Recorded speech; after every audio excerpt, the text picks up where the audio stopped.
What up? Manze, unajua nimetolewa hapa hivi inaitwaje? Nimetolewa hiyo mix up hivi ilikuwa niwaangushie drop manze ya 420 producer, lakini leo na feel sweet. Toka Ashibe. Ni poa sana kuwork na producer ako na njaa. Ukimpata ako na njaa manze, msee anakaka na wewe fiti. Lakini akishiba, jamaa anatafuta tu venye anaenda kwenda kulala. But anyway, this is Soft Life fucking Diesel, man. Soft Life fucking Diesel. Welcome to the 420 Strip Down Show, where we embrace the darkness and accept our weakness. Today I'm with my Sunday co-host.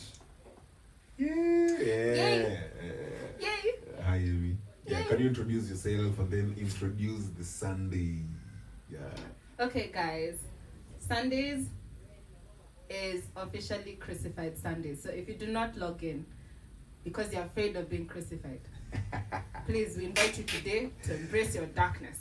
Yeah, true. So I've come here, Emmy Mathiga, and it's a pleasure. And we want to just get this rolling. You know, taking charge of our weaknesses and embracing our darkness. All day. Yeah. And hata before tuanze hivi, hata nisisahau whatever we were talking about.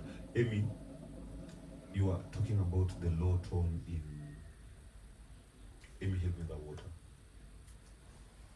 Yeah. In women? Yeah, the low tone in women. Basically, you are talking about the tone in both women and men. Yeah.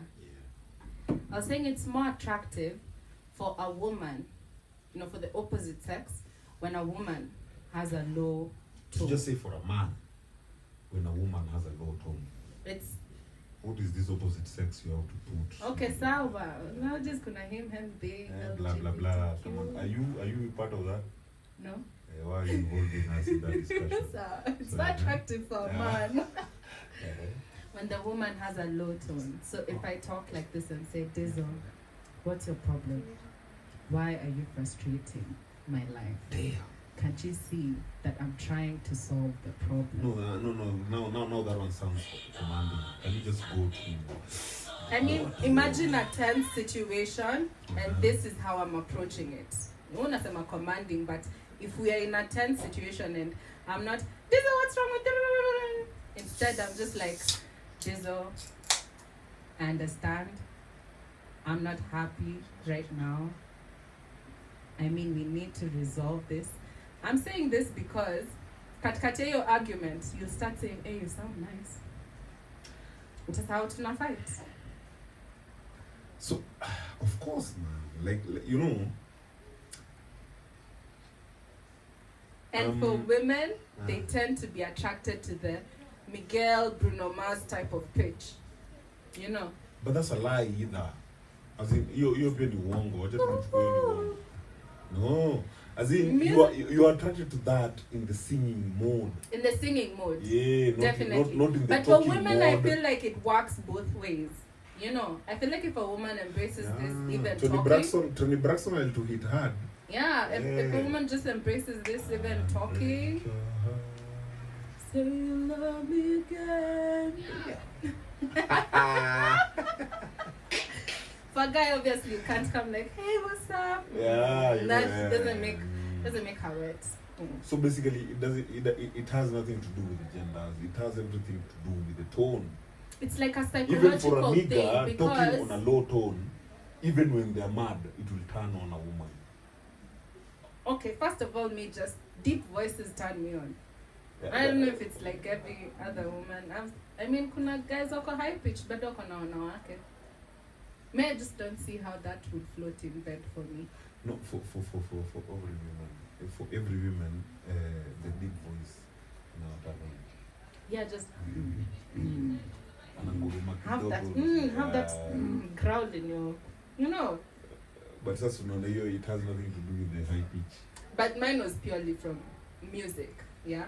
Again, it was a musical mentor who was telling me, and this was his advice to me. He told me, you've mastered your high notes and everything. It's like, if you learn how to sing as if you're whispering, and just master the low tones, you kind of have everything.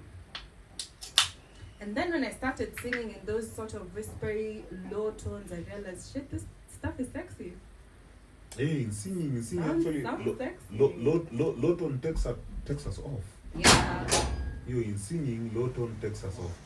The moment tu utaanza tu kuongea tu pole pole, the moment you start just talking slowly, and laying you one dick, you know? Yeah. Yeah, that's why you're that patient, you're not naggy, you're not all that shit. Hey,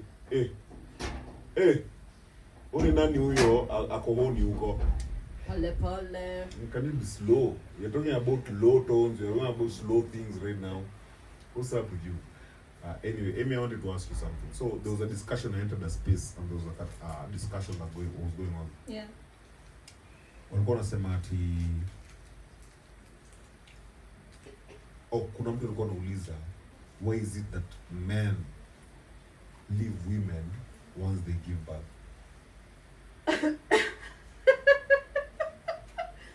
Sorry, why do men leave women once they give birth? That's interesting because I was watching someone who was talking about this. They were commenting on their relationship and saying what had made it work because they were not fitting in this, whatever you're saying right now. So they were saying that for them, they learned how to look at what's inside the house, not outside the house. Mm-hmm. And that men sometimes get short-sighted. And so when you're only invested in what's outside of the house, that's going to get affected by the emotions that a woman naturally goes through. When they get pregnant, when they're going through hormonal changes, all these things. So you're not invested in what is inside her. And once that is taken away, if you're only interested in what's outside, once it's affected, then the house crumbles.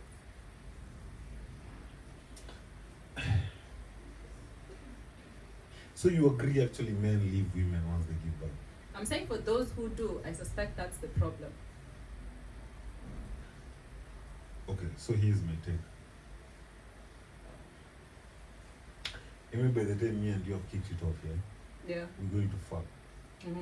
Where the fuck are you getting pregnant? Like as in when you kicked it off, you saw a dad? Or did you see a husband over here? Hold on.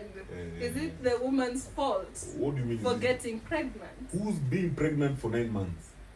The woman. And But there are two players in that game. yeah, can you imagine you'll be pregnant for 9 months and those 9 months, what am I doing? Watching over her? Are you sure? If it ain't my kid, what am I fucking doing? But if it's not your kid, so No, it's as not your in- kid, Tana. I don't want that kid. I just wanted to fuck you, Amy, man. I just wanted to fuck you. Okay. Why are you getting pregnant?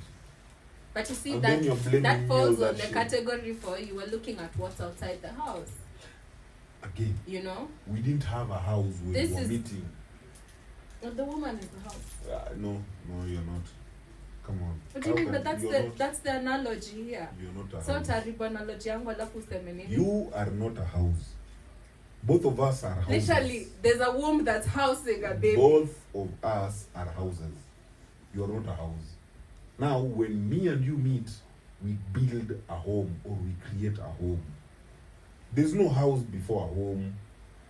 Okay. Now, if we haven't built a home, don't bring that, oh, a woman is a house. What house are Sawa. you? She will be housing that baby for 9 months. Do you want me to put it like no, that? No. Who asked you to? As in, I was just there to give you Nature? dick. I was there to give you dick. How the fuck did you get pregnant? Okay, this is what I think. Yeah? I think women should especially take responsibility about gauging the situation. Because 9 out of 10 times, you're the one being left with the problem. Those are just facts. And you can spend time pointing the finger at the guy, but at the end of the day, you're the one who'll do the 9 months and the 2 years that come after that of suckling and breastfeeding and nappy changes and all those things, and the other few years that come after that with all the other responsibilities that come. Kama ajarudi is not come around by then. So I feel like women need to weigh the option, but we cannot argue that the woman is the house. She's housing the baby. She ain't no fucking house. You are only a house when I ask you to be a house. So the Otherwise, womb, you're just a the single womb appears woman. upon your request. Yeah. No. It does appear every day. You nyesha every day, right? Every month. Every month, yeah. You nyesha every month, yeah. Yeah. I've never affected it the entire time you're growing up. I never affected it. Till you got inside. And decided to. You've gotten dicks inside you. You never. Those dicks didn't affect you. But apparently, this one person gets you pregnant. This one person. Are you pro-life? By that, I don't know what I am. I'm here having a conversation with you, Amy. How many dicks have you taken? Why would I answer that question here? No, okay. Let's just go with. Have you taken one dick or two dicks? More than one. So it's two dicks. So in these two dicks, there's one dick you never got pregnant for. Yeah. But there's one dick you got pregnant for. Mm-hmm. And it's a coincidence. Okay, many things can happen, honestly. Like the pill not working. Such things happen. Oh, and then abortion doesn't work either. No, now that is up to the woman. That's why I was asking, are you pro-life? Would you advise the woman to go get a termination? Are you against such things? And that's the question we need to have. No. I want all of us to understand the assignment. We can't blame the woman for falling pregnant. I'm not blaming the woman, neither am I blaming the man. You need to understand that. I'm not blaming no one here. Mm-hmm. I want us to have this conversation in the sense of, let's understand the assignment. Yeah? Don't get pregnant. And if they do? Don't get pregnant. It's just, I don't care whether if they do or not, just don't get pregnant. It's like saying, don't rain. Even if the clouds are dark, just don't to rain. Yes. Now, you see, if the clouds are dark, it's going to rain, right? Mm-hmm. Yeah, don't go out there, go get rained on, then start crying. So in this case, here's the case. I've told you, I've come out clean, and I've told you, don't get pregnant. So, you as a woman, why would you get pregnant with my kid? I told you, don't get pregnant.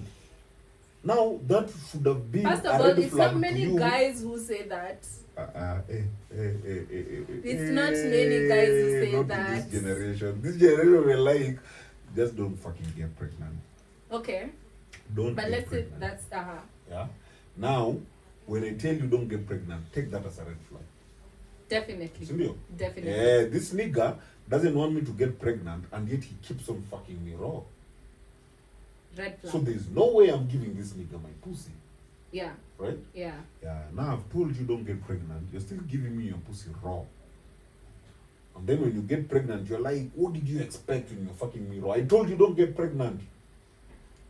I love fucking you raw. That's why I was fucking you raw. But I told you, don't get pregnant. Why the fuck are you pregnant? Me, first of all. You know, there's a movie, the guy was being told, hey babe, I'm pregnant. The guy was like, why? Why are you pregnant? What do you mean nature? I'm here paying for your shots every month. No, let me tell you, conversation by the way, it's very biased. It's favoring you guys. It's favoring you guys in every way. Just because you have dick, now it's favoring us.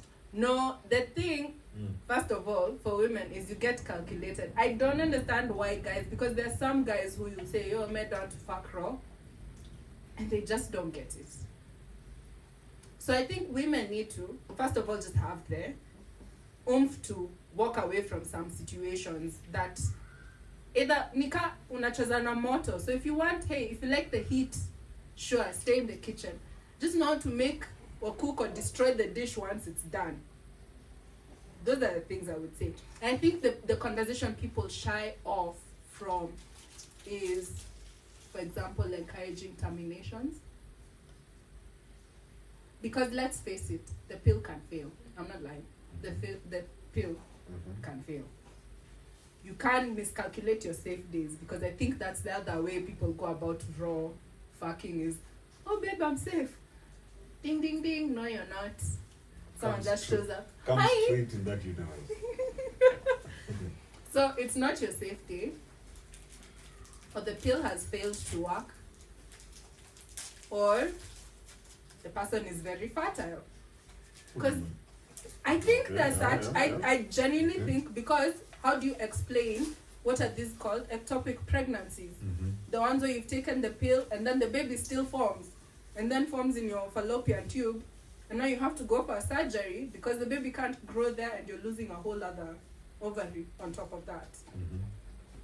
So someone can be overly fertile. Let's say that. I don't know if it's scientifically the case, but hey, pills may fail in other different ways. So you found yourself in this situation. This person didn't want you to get pregnant. Whether you want the baby or not, you're not counting on that person's help or support or emotional support, because they made their point clear. The question is, what do you do? Because it's a definite that the guy will walk. I don't think there's another way. Because now, why are we arguing about like morals, about a guy who has already said, I don't want you getting pregnant? Tuanze kumbadilisha akili tukimwambia, no, you should be there for the baby. No, you made your decision. You wanted to be frisky and careless, and I let it. Because the woman has majority of the control and the say as to how things happen in bed also. So I've either allowed it to happen. Either you have Actually, it's not either, I have allowed it. You allow the things to happen that have happened to you. Unless we're talking about a case of force, and that's not the example we're giving here. No, that's not the example. That's not the example. So we're talking purely consent, but things have gone wrong. It's really up to the woman to decide whether you want to keep the baby or not. It's not up to you trying to change the man's ideology of Sijui. Why are you walking away? They'll walk. They said it from the beginning. They'll walk. They'll stick to their word. You see what I was telling you? A man is always up to his word. No, fuck that shit. You say we don't need to listen to women no more about keeping kids, about women getting pregnant. I don't need to listen to a woman getting pregnant. When a woman is pregnant, I want to talk to the man who made that woman pregnant. Why? Because that man is the one who's going to be responsible for this family, for this woman and that child. When I talk to the woman, wait. When I talk to the woman alone, it's her decision. This woman is just going to be bitter. She's going to raise a bitter child. And isn't that what is happening? Yeah, so that's what I'm saying. So, it's not up to a woman to get pregnant.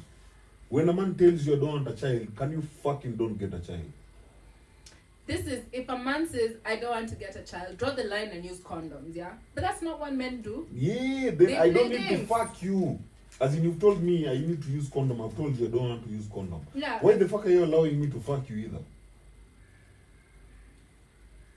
So you can't stick to your word, right? So we're saying the same thing. The woman should not allow it. Yeah, as in the women actually should dictate how sex is happening. Yeah.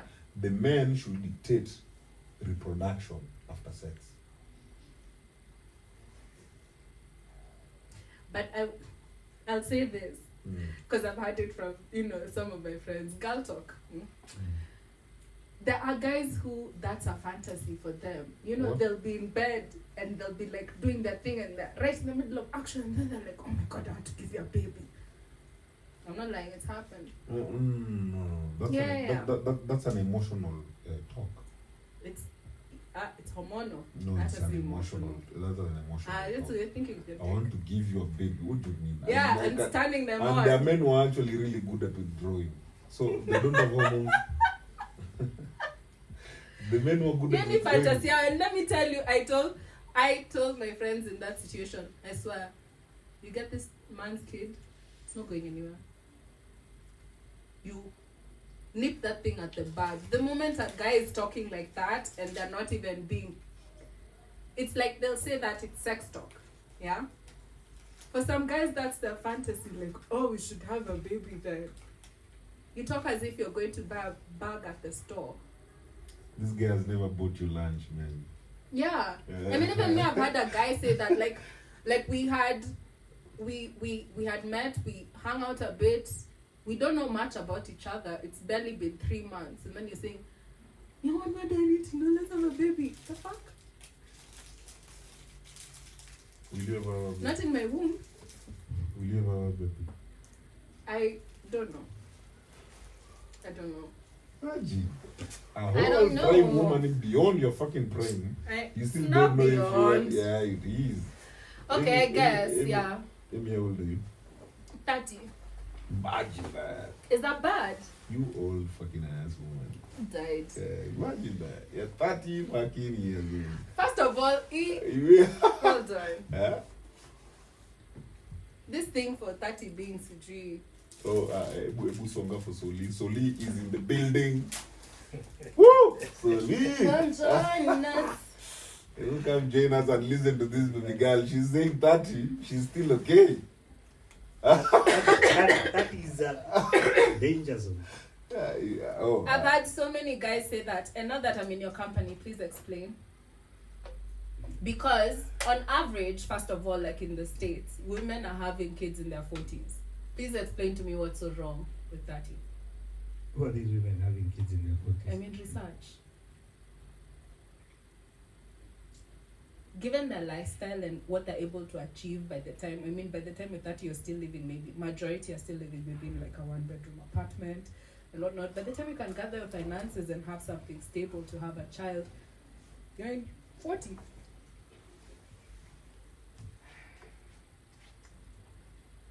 I feel like there's a conversation that has been perpetuated by media. It's not by media, it's by biology, by everything. It's not because biology doesn't support that. Biology supports that a lot. Especially when it comes to having children.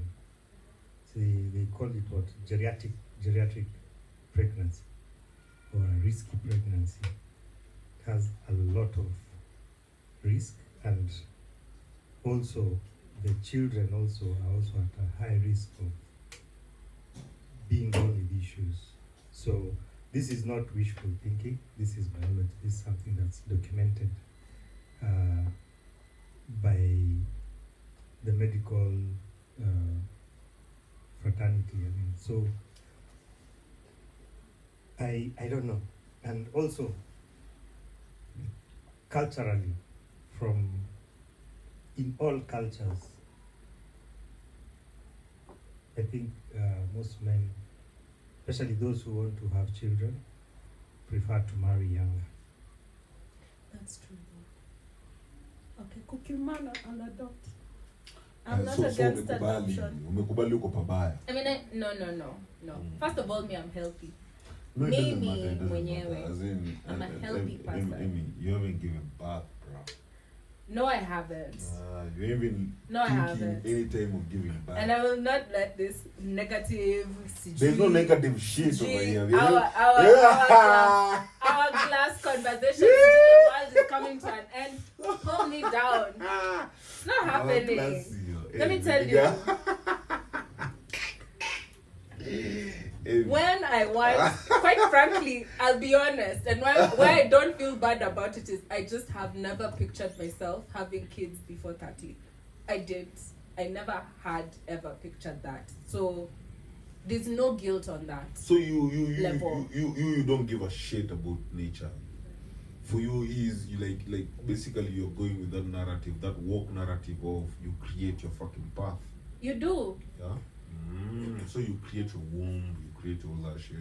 There's no nature in you. No. I still succumb to nature and I'm like, look, I'm gonna take care of myself, and if you will, and support my journey, well and good. But imagine the other ways to go about having a family. What journey? The journey of having a natural I'm going birth. to support you. The journey of having a natural birth. Because if I was to At what age am I supporting you to have a natural birth? You as who? Nature. As the nigga who's supposed to fucking make you pregnant, what do you mean me as who? I really don't think that 30-year-old thing is a rule. I don't. It's not about a rule. As in, can you imagine if I want to make someone pregnant? Yeah, me as a nigga. Yeah. Will I go for a 30-year-old or will I go for a 20-year-old? I feel like that depends. With what? Go for a virgin.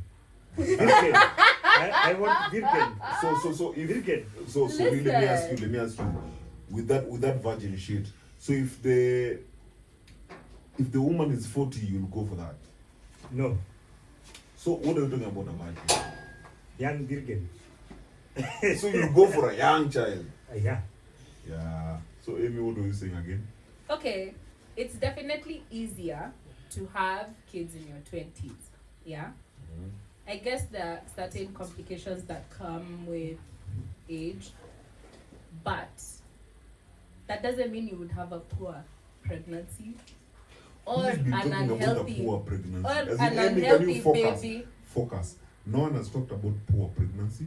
No one has talked about. So you guys trying to unhealthy tell baby. me You're because just I'm saying 30, you're I fucking won't 30 be years old. desirable to a man. A man is not gonna want me to have their baby. Is that When what the you're fuck saying? did you have my baby? As in, that's what I'm asking. I haven't asked if you're desirable or not.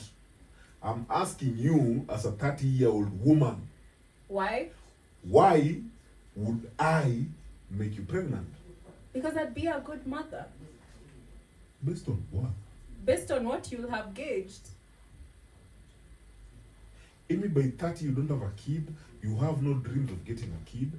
You have no boyfriend. You haven't been in any commitment that has been that solid. Why the fuck would they Is that think like a you're a walking good red mother? flag? When the fuck would they think you're a good mother? So you're basing it.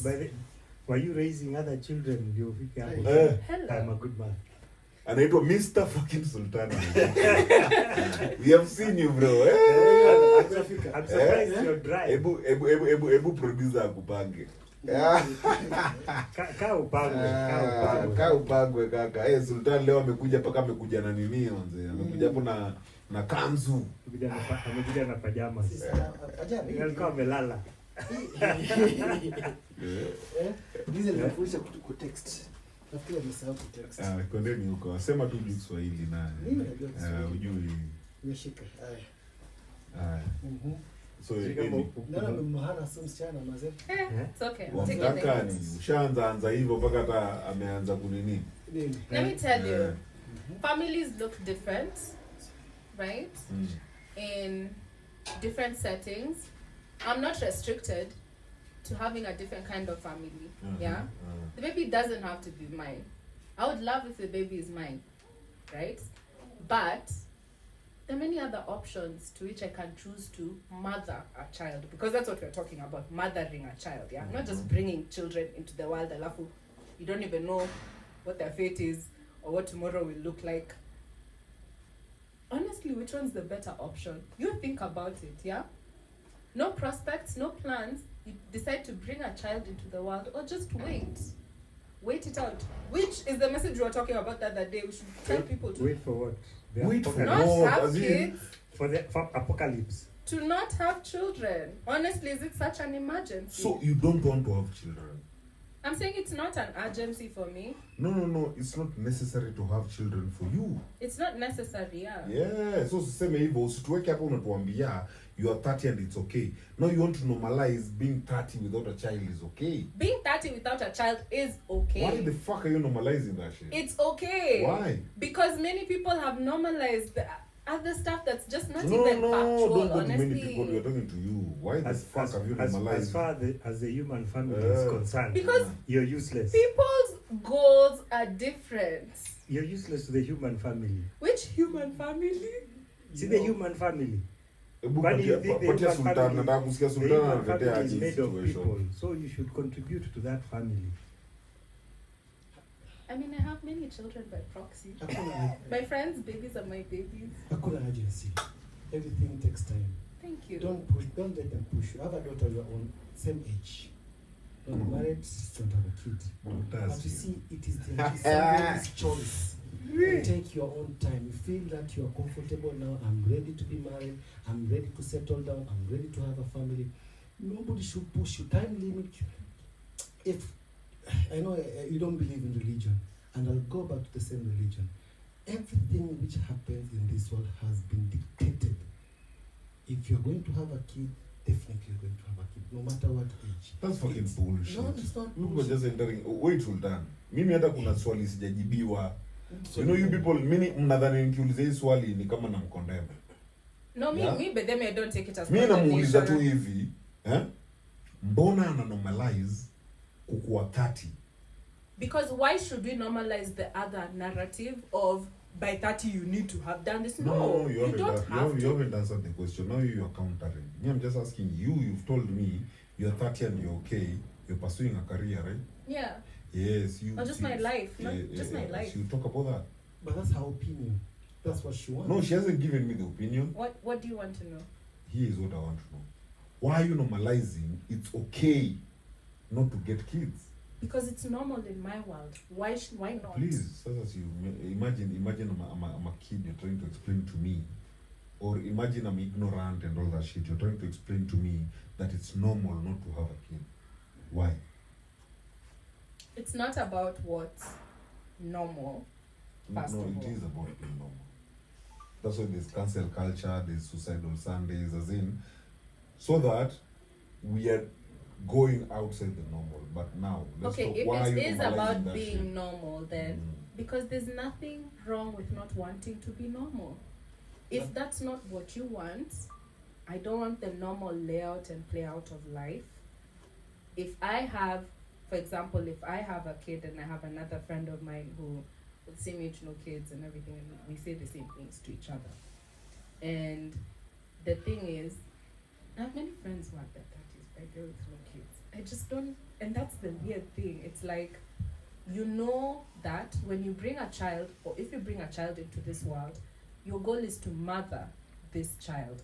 If I'm not ready as a person, now let me talk about myself, yeah? I'm not satisfied, for example, it's not at the moment, but there was a time this was the case. I'm not satisfied with how, say, my mentality is. I don't want to perpetuate trauma, for example.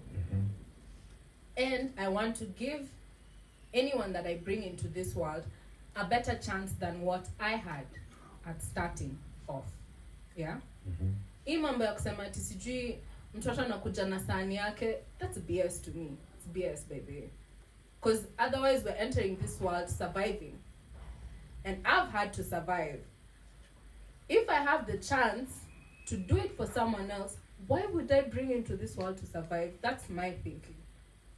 So, I would rather go on creating my own life, making the changes that I deem healthy. So that if you come about, I'm now raising you to have a better chance at doing. I want you to see you create things differently because you had a different startup, a different foundation. If that's not the case, then we will just wave at you at the sky and wish you good luck wherever you're hovering around before you come here. Yeah. So what you're saying is having a baby is not a priority for you. No, it's not. That's what I keep on asking. As in, And Amy, why should I want you to normalize that shit and then explain yourself how you're normalizing it. As when I tell you, you know, when I ask you why are you normalizing it, you've already put your guards up. Like, you know, Okay, I'm saying let's- it's wrong, you normalizing it. You know, Okay. for us, well, let me not say for us. For you. For Sultan, and Soli, for Sultan and Soli, it's not a normal thing. A woman doesn't want to give birth. For humanity, it's not a normal thing. Yeah, so can you? From time immemorial, it's never been a normal thing. Guys, let me tell you, I feel like so much In has every changed culture. over time, yeah? Nothing You has guys changed. are still holding the same expectations. Nothing has changed. Economy has changed. Nothing has changed. Men have Economy changed. has changed, bruh. Economy has Alex, I want you changed. to defend whatever you're saying. Nothing has changed. I want to hear that shit. It's only in the West that they brought all these new ideas. But the rest of the cultures, you tembea, enter to other cultures and see. What do you Nothing mean? has changed. Bro, we are having more single mothers in the Yes. slums. If nothing has changed, then we would have never had single mothers. Sultan, Sultan. Solely they are not with you. Mimi hadi nataka, you know, Things have I'm changed. following her in the sense of right now I'm not judging. I just want to know her priorities so that if I'm going for if I'm fucking Amy, then I 100% know she's not about to give birth. If you fucking Amy, put on a CD. She might hook me up. You want to take that chance? Let me tell you, me, I'm guarded. I don't judge it. There's just no way it's happening until it's a conversation. And There'll be a conversation before that baby comes, for sure. So there's no way you're ever. There's no way. No way. Nikiona red signs, I will walk. If I slip up, let's say I've had a bad day, I've slipped up, there will be 3 times more the precaution for that baby to not show up. But And if all else fails, sorry to say, you have to remember also time is not on your side. Yeah, we can say that time allows you want to keep, you don't want your kid to come and face the same challenges you had when you were growing up. So you want to keep the kid the best. Now also depending on the person you are dating, the person you are marrying, the person you are going to stay with, is he also on the same level of thinking as you? Because you see, bringing up kid is not a walk in the park. It takes a lot, mentally, physically, financially. yeah. All those things you have to be prepared. Yeah. But you see, the longer you wait, the freedom you wait. Also, you have to remember there is a womb, which also you need to do it earlier before the time runs out. Okay. You don't want to chase with time that now I have to give birth at my 40s. Then I have to do a lot of special care because of the bills of the hospital. You're not sure if the kid is going to come out okay, healthy. Also remember, you need that time to bring up those kids, to spend time with them, so that you don't have a backbone, you don't have gonjwa sukari. Okay. And those factors I've taken into consideration, yeah? Number 1, for the one where there's a time limit, it's true, and that's the risk I run, yeah? By thinking like this and moving through life like this. But every decision has a risk, yeah? And so if that's the risk that I might run out of time, my question is then, do I want to make this decision out of pressure, or do I want to wait and still follow my ideology? Now me, I'll wait. It might not be the same answer for every woman out there, but for me, I won't make it out of pressure. Not because I do not care. I'm not gonna make that decision out of pressure. And if so before, as in Amy, you have no problem giving birth at any age. No. Okay, go ahead. And if I feel like, I'm in a space where I want to invite I'm also open to adoption. I'm open to adoption. I'm open raise to that kid with whom? Huh? Are you open to adoption when once you get a nigga, or open to adoption when you're alone? I'm saying that's an individual thing. Now, ukiingiza mtu mwingine, that would have to be a Why discussion. the fuck would you want to raise a kid alone? Because there's so many families out there and children who could use a good home. So you want to be a fucking single mother, that's what you're saying? No, not single. I'm saying I'm open to it. You can adopt in a relationship also. You're saying. But then this is such an African men thing. I'm not gonna lie. Because you're white or what? It's a man. No! You're fucking African. And now can you focus on relevance of being an African? That's what I'm Or saying. are you planning to get a white Start nigga? calling you Britney. Okay, Britney. Emily. I wouldn't want to, but Nabu kwanza turudi on how economy has changed. You asked me to normalize this, yeah? To normalize it. Number 1, this expectation you have on women that you should get your child before 25, 28, or the clock. Scared. No, there are Oh, the women who clock also is talk. ticking. Why are you just putting that voice on a manly voice? So women haven't told you, hey, Amy, please, just get pregnant, mapema. Why are you just putting... Yes, it's a na wanawake by the Hata kina madada hajakwambia tuzalie No, tutamchunga. imagine, no. And my mom even said, she's under pressure. She doesn't have to be a grandmother. I've not had that conversation from women. And this is what I think about our times. Number 1, I think times have changed. Economy has changed. Mentalities have changed. Before we could rely on the man to do everything, and provide. You still do. And they had the mindset strong enough to support that. Nowadays, it's gotten shaky. It's gotten shaky, but you still have the same expectation for women. And that's why you're finding so many single mothers, because men still want to hold this and King Kong thing and pound their chest and say, oh, as we can do. So you'll go pour your seeds there and then walk away. And then still talk about provision, providence, 4 P's. What's this conversation we have? Provision is not just money. Let me ask you. No, hata mimi It's hata. heavily No, money. It's the number one reason for divorce. Me personally, I agree. No. with For Amy. divorce, yeah, Money should maybe. be the first thing you talk about. First thing. First. Not second, not third, not fourth. It should come before sex. Money. It should come before sex. Money for who? Because it's not the children who have those demands, it's the mothers. Yes. Wait. And it's the mother who will be meeting those demands. No. Children don't require a lot. So Amy, This child is first of all going to be heavily relying on the mother more than the man, at least for the first 2 years. When they're suckling and doing all those things and changing diapers, and hopefully you have a man who wants to change diapers with you, but No, more often than not, we don't do that. see, so money Amy, first. So Amy, what the fuck do you want to Maybe be Sukad giving back? does that. Amy, there's something called the right path. Mm-hmm.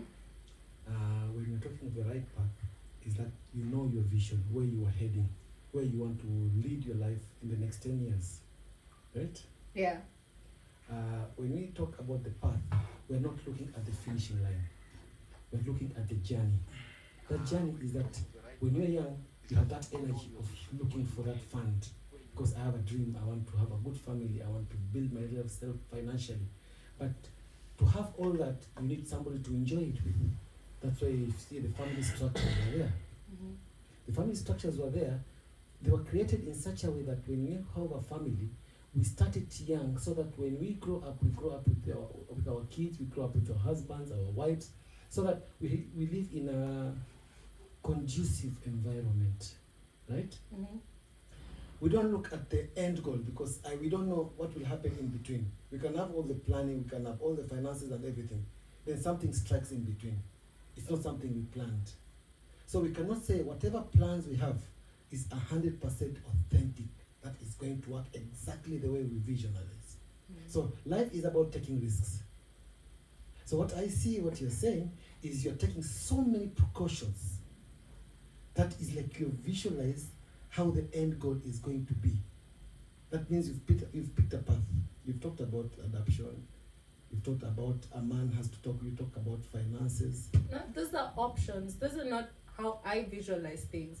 What I'm saying is I know what I do not visualize. I don't know how things will turn out, but I know how things will not turn out because all my precautions are making sure those things do not happen.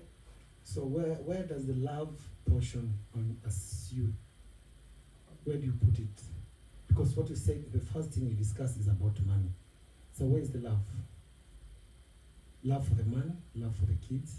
I feel like that's proportionate to how much love you have for yourself.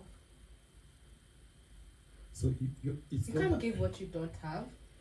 So that means Mimi So kujichunga. what do you have? You have money? You're killing this old man.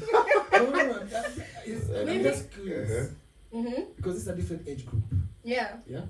How we did things the way we did and the way you guys are doing is Yeah. totally different. I feel like it's taken, first of all, over time, and I like that you brought the age group thing up, because over time I feel like majority, and I don't want to say all, but men have stopped giving direction, and so women have had to pick up the slack. Most of them have stopped providing, and so women have had to pick up the slack. Otherwise we wouldn't have the rising number of single mothers that we're seeing, and that's a painful journey to witness. But men have never stopped providing. Men have never stopped being leaders. It depends where you're picking the men from. But Sultan, which men are these you're Which thinking about? men are these? Yeah, I'm also very curious to Because know. in Because your even our generation, president, yes, we can say even our thumbs up. president Men are supposed to be providers. are They're supposed Supposed to. No, they are to to be the leader. supposed to bro, as in Rising that number of single that mothers. museum you're Then we living in. need to Most men pause the- provide. Which most men, Most bro? men Which provide. then most why do men? we have If you- more if single you- mothers hold a now? man- There are you more. cannot There are provide. more married people than single people. Let's just get that So straight. why? If you look at the the statistics, there are more married people than single people. So men overwhelmingly I don't will even know still if that's a provide. fact. It is a fact. How is it a fact? It's data. Go and And my read question- it. Give me that number, Hey, bro. what is the number? Give us that number we can go to. Why are there Isn't it a because there's a rising? Me, the movement? question is this: there's a pandemic of rising single mothers. Then what do you think is the problem? The men are providing, and the women have I'm rejected glad the you- money. You've called it a pandemic because it is a pandemic. I don't know. So where are those men that you're saying are providing? The men are there. The men who are taking care of their families. There are very many. So why is single You mothers, being one of them. bro? Why are single mothers then rising up? In number, I would say something. Hiyo mtaki kuongelea hiyo. Single mother is a choice. Ah. It is a choice. That's one hell of an ignorant statement. to It's say a choice. Single motherhood is a choice. No, it's not. Let me tell you, the moment a child is brought on board, it involves two people. That's So, a fact. as I had said earlier, accountability is not on one person. So if they go and have sex, Accountability is just both on hold the on. two When they people. go and have an unprotected sex, what are they expecting to come out? Bananas? Orgasm, bro. No. But You- orgasm hey, comes hey, with hey, Sultan, consequences. Sultan. We are in the Again, same wait. accountability. Yeah, we are on accountability now. Yes. Here is where we are. Sultan, assume this. This is your daughter. Yeah. Yeah. Mm-hmm. I'm going to fuck her.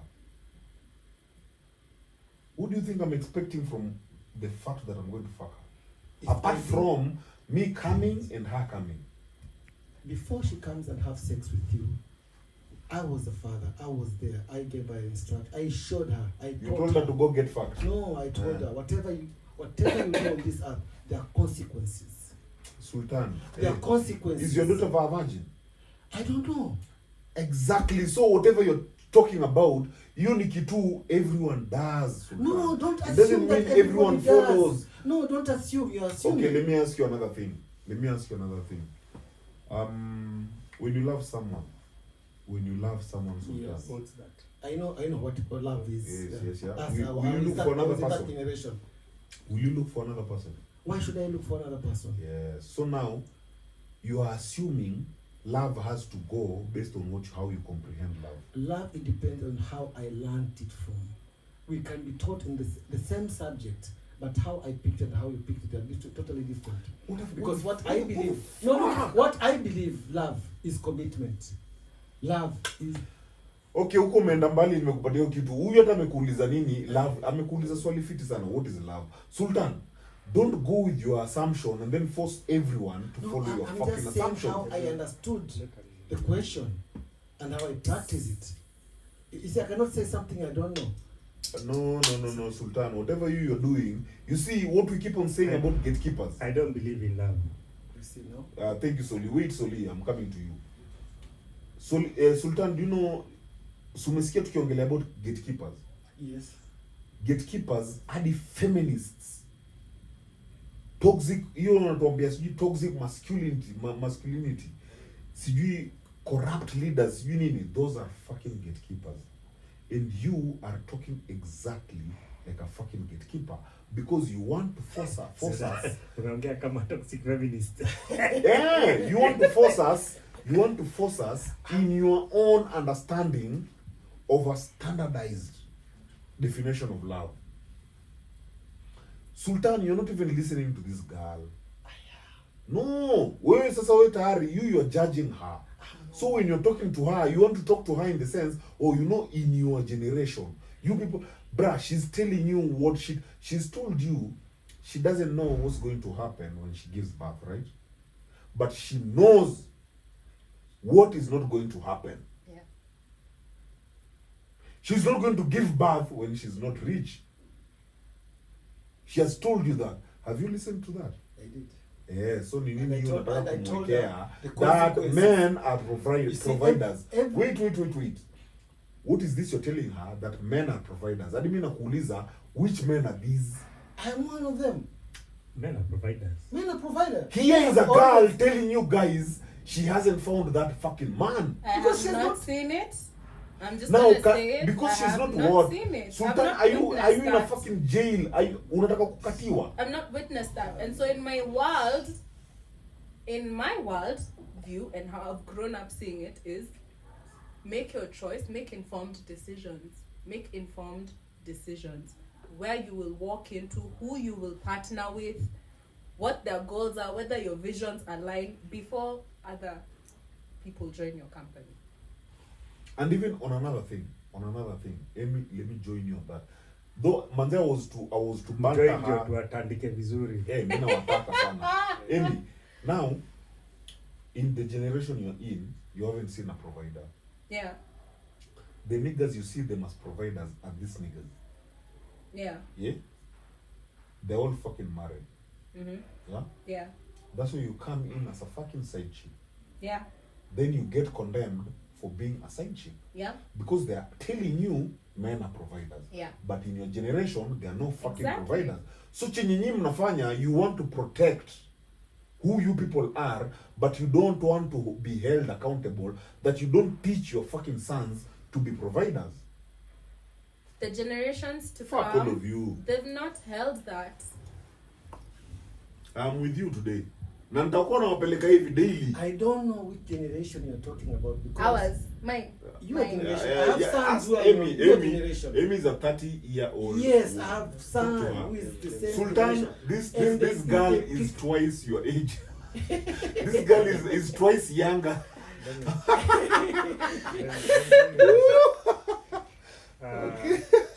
So, Amy, Mm-hmm. so you're 30. Yeah? We know most men from 30 they start getting their shit together. Yeah. Yeah? Yeah. So maybe a man would be ready to settle when they're 35. Yeah. That would be the age. Mhm. Yeah. So that's why I said you are in the danger zone.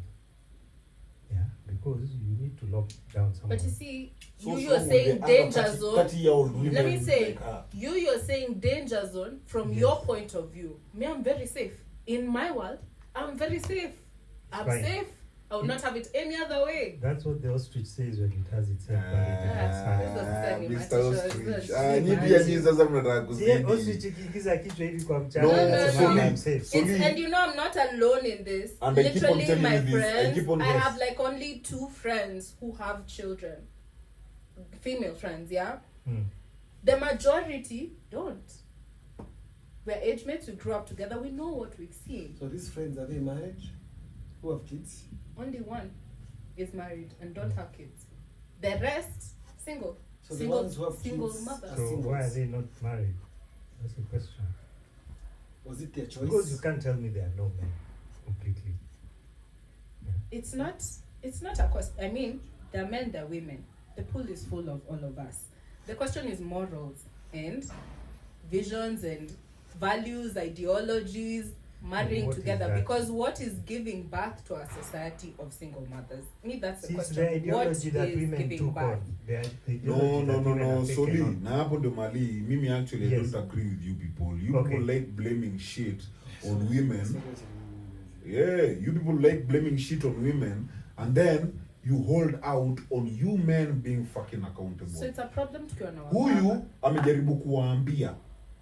Ebu imagine she's 30 with no kid, no fucking husband.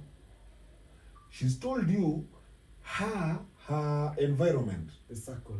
She was the circle she's in, only 2 people. One is in a marriage, mwingine akona baby daddy. 2 people in the circle she's in. She's Actually, 30. it's just one who has a So child of my do friends. where do we put the The blame? other one is married without a child. Where do we put the blame? There is Because- no wait. Look, let me go with that Swali. Hakuna cha cause you want to explain that question of yours. You take me off. Where do we put the blame? There's no blame you're putting. Sultan, accommodate your fucking generation and say, hey, you know what? In your generation, you people did it as it happened, yeah? Based on how it happened. In your generation, your dad would have had more than one wife. That's a fact. But you adapted in your generation, you only have one wife. Why don't you let these kids adapt in their generation of not having kids with people who are not ready?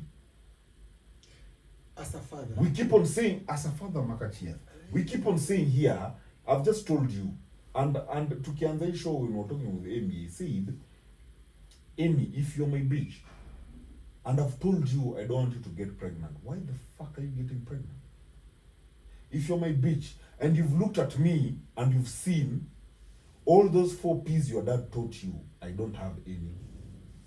You see, this. Why the fuck are you asking me to have the P's, bro? This is the problem we are having. We are just picking women. We make them our. You're talking about bitch. We lost the respect.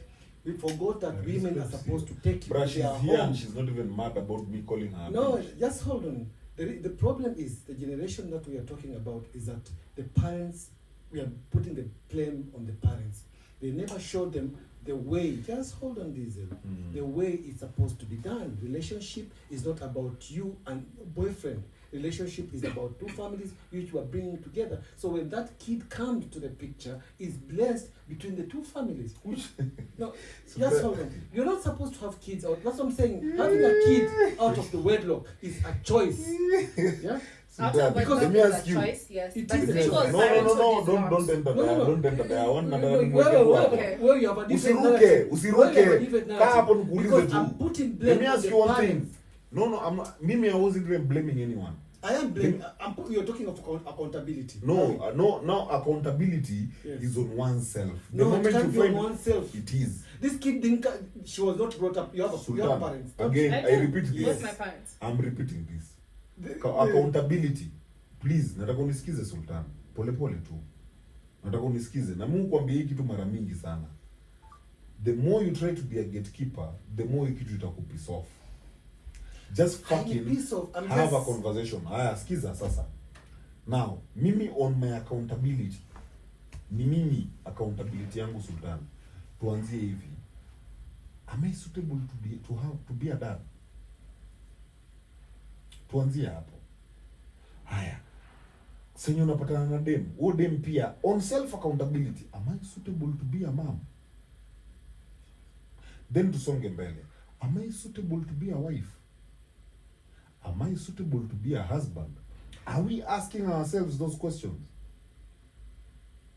Or when we are meeting each other, it's all about sex. When you're telling me about family and family and family, fuck you and your family. We don't do that shit. When I'm going to fuck a bitch, I'm not looking for my family to help me look for a pussy. In fact, I bring a woman in my family just to provoke them. That's the generation you're dealing with. So are you acting like, hey, you know you people are the ones who are messing? Who's messing? Sultan, who's fucking messing? Because sex. Again, you don't listen. You You don't listen. Sex is sacred. I'm not defensive. You're the people who are defensive because we are trying to tell ile you. generation haisikia hata ukiwaambia hawatasikia. Mimi nasikiza. You guys will have to Haya, dilini basi na mimi nawasikiza. I'm listening. Yeah. Marry before you carry. There is no shortcut. Hii vitu ingine watu wanasema. That You is can- another thing that just needs to die. No, What? but it's the truth. No. It is the truth. Yeah. Mimi ndanyamaza, wacha tusikize na. Look, me, I don't have a womb. So you have a womb. So if anything is found in your womb, it's your responsibility. Haikuwekwa hapo na malaika. You Haiko hapa na wewe pia. you spread your legs, you allowed someone in. You allow them to bust a nut. Yeah. So you can't sit there and say, oh, it's the man. No. You are mourning and screaming also. Yeah. No one is blaming the man here. Me actually So, said Bro, this. you're the You are- people who you are are- bringing Listen, against the Soli. woman is the gatekeeper. when it comes to the- No, Soli. Again, there's the double standards. Which double standard? The woman is not the gatekeeper. Nyinyi ndio mnakuja mnasemaga the man is the leader of the home. Oh, the man should be taking charge of a relationship. Oh, the man. And See, then again you're mnakuja mixing- mnasema you're mixing oh, two things here. there's nothing You're mixing two things. Soli wacha nimalize before you uniokote off. Sawa. Nyinyi ubaya wenu mnataka kutafuta vitu zenye zinawasuit. Unajua the entire discussion you want to do solely is to protect the man without any justification of a man. But you have to remember our formula worked. There's Our no fucking formula that No, there works is a because That Sultan, I'm looking formula at you. failed over time. Wait, I tell you, Sultan, I'm looking at you right now. I'm looking at you right now. And your formula didn't work. Who said? You adapted a formula outside your culture. So don't give me bullshit about your formula work. But it worked. It worked. He adapted. So why Yeah, don't he you adapted. why don't you let these kids adapt their formulas then? Why are you forcing them with something you people are not doing? Sultan, you adapted a formula that is not your culture. But we are looking at the path they are taking. Him, if it was his dad, Nadia amesema, if it was his dad in his position, babake angekuwa na bibi wawili ama watatu. Why is Sultan with one wife? His culture is allowing him to have more than one wife. He adapted and it worked for him. Why can't he let these kids adapt and go look for a kid that their life is working and then use that and say, by the way, I'm not going to generalize these kids that their shit is not working. There's one his is working. Let me go for that one. Ni nini hiyo Sultan anda kujifanya gatekeeper hapa? And then wewe ni kuja kwako soli. Unaana kujifanya hapa hivi. Bro, you're not even talking about men. You keep on talking about women. Oh, these women are doing this. What are you talking about? What are the men doing? Dizo, I use very precise language. What are the men doing? Provide. I use very precise What are the language. men doing, Soli? Just answer me. Sasa siwache I've told you what nikujibu, this is sasa precise ukiongea language, utajibiwa Makatia. aje. Uongee bwana. Sawa basi ongea basi niambie kile Nimeacha. Mimi by the way, let me tell niambie you. kile nilikuwa nataka kusema. Pole bro. See, you know now what I was going to say. Hata nimenyamaza. In fact, you know what? Skiza, when it comes to sex, women are the gatekeepers. When it comes to relationships, men are the gatekeepers. Yeah. So you see if I don't get into a relationship, yeah, you can ask me why am I not getting into a relationship? Or if I get into a relationship and it fails, you can ask me what happened. Yeah, why did my relationship fail? Unaona? But for a woman, when you allow someone to burst a nut inside you and you have pregnant, we will ask you, why? You're not married. Yeah? You're being selfish because it is not in the best interest of that child. A child needs both parents. I like that you said it's not in the best interest of that child. Now, Yes. what I'm telling you I'm doing, and this is why I'm 30, no child, not ashamed about it, is I've looked at the environment and said, bringing a child is not in the best interest of that child until certain things are resolved, certain things are aligned, some of which are in my control. Now, the ones in my control, I've taken time, I've said, yo, change your mentality, do this, do that, do this, do that. But I'm not changing my mentality so that I can have a child. You know, I'm changing my mentality because I want things to be different. And then the other things that are still out of control, that I have no control over, I make the decision. I say, Sasa, will I, because I'm under pressure, will I succumb and say, oh my goodness, okay, this is the best person I've found and I really need to have a child, so let me have a child. No. Take your time, weigh the options. You can't keep looking at the same problems in your environment and then say, oh, by some miraculous miracle, mine is going to be different, but everything else is the same. That's fine. You see, at the end of the day, it's your life. You can do whatever you want with your life. I am just sad for many women today because for women, unlike men, because women and men are different. Unlike men, time is not on women's side. There is a certain time in which you're supposed to get some pieces of your life together. And if you don't get them together during that time, it becomes very difficult. True. Much later. Yeah. So the question is, and okay, it might seem like we are against women, but the question is this. I think women need to sit down and ask themselves, how did we get ourselves in this situation? What situation? The situation where you hit your 30s, 40s, you're not married. That's simple. Economic times have changed. People's values and mindsets have changed. And this is how I balance that thing I balance it off where it's okay, you can go for the 22-year-old, 25-year-old. The question to the man that I would pose is, who do you want to see raising your children? Because now with the way society and technology is going, you can't tell me you admire most of what you're seeing with the 20 OnlyFans has come out, nini, and now you're going to say, oh, I'll go for the 22-year-old just because they're younger. No. And I feel like there's a way nature is balancing things out. Yeah? And so, for me, I'll say, let's go back to the books. This thing for Sujui 30, oh, there's so much pressure, you won't have a healthy baby. Much of that, by there, is not true. You can have a healthy baby well on into 35 years. And I think older, I don't know, but I don't know 35 you can. So, the question is, who do you want to see raising your children? Personally, I'll never feel offended by a man who goes like, I can't have a baby with you, I can't date you because you're 30. I'll be like, good, go for the other ones that you see. Enjoy. But at the end of the day, someone of value, a man of value, will weigh the things and say, okay, this is what I want. I want a woman of this kind of caliber who's done this and this and this. And that takes time, given how our society has changed.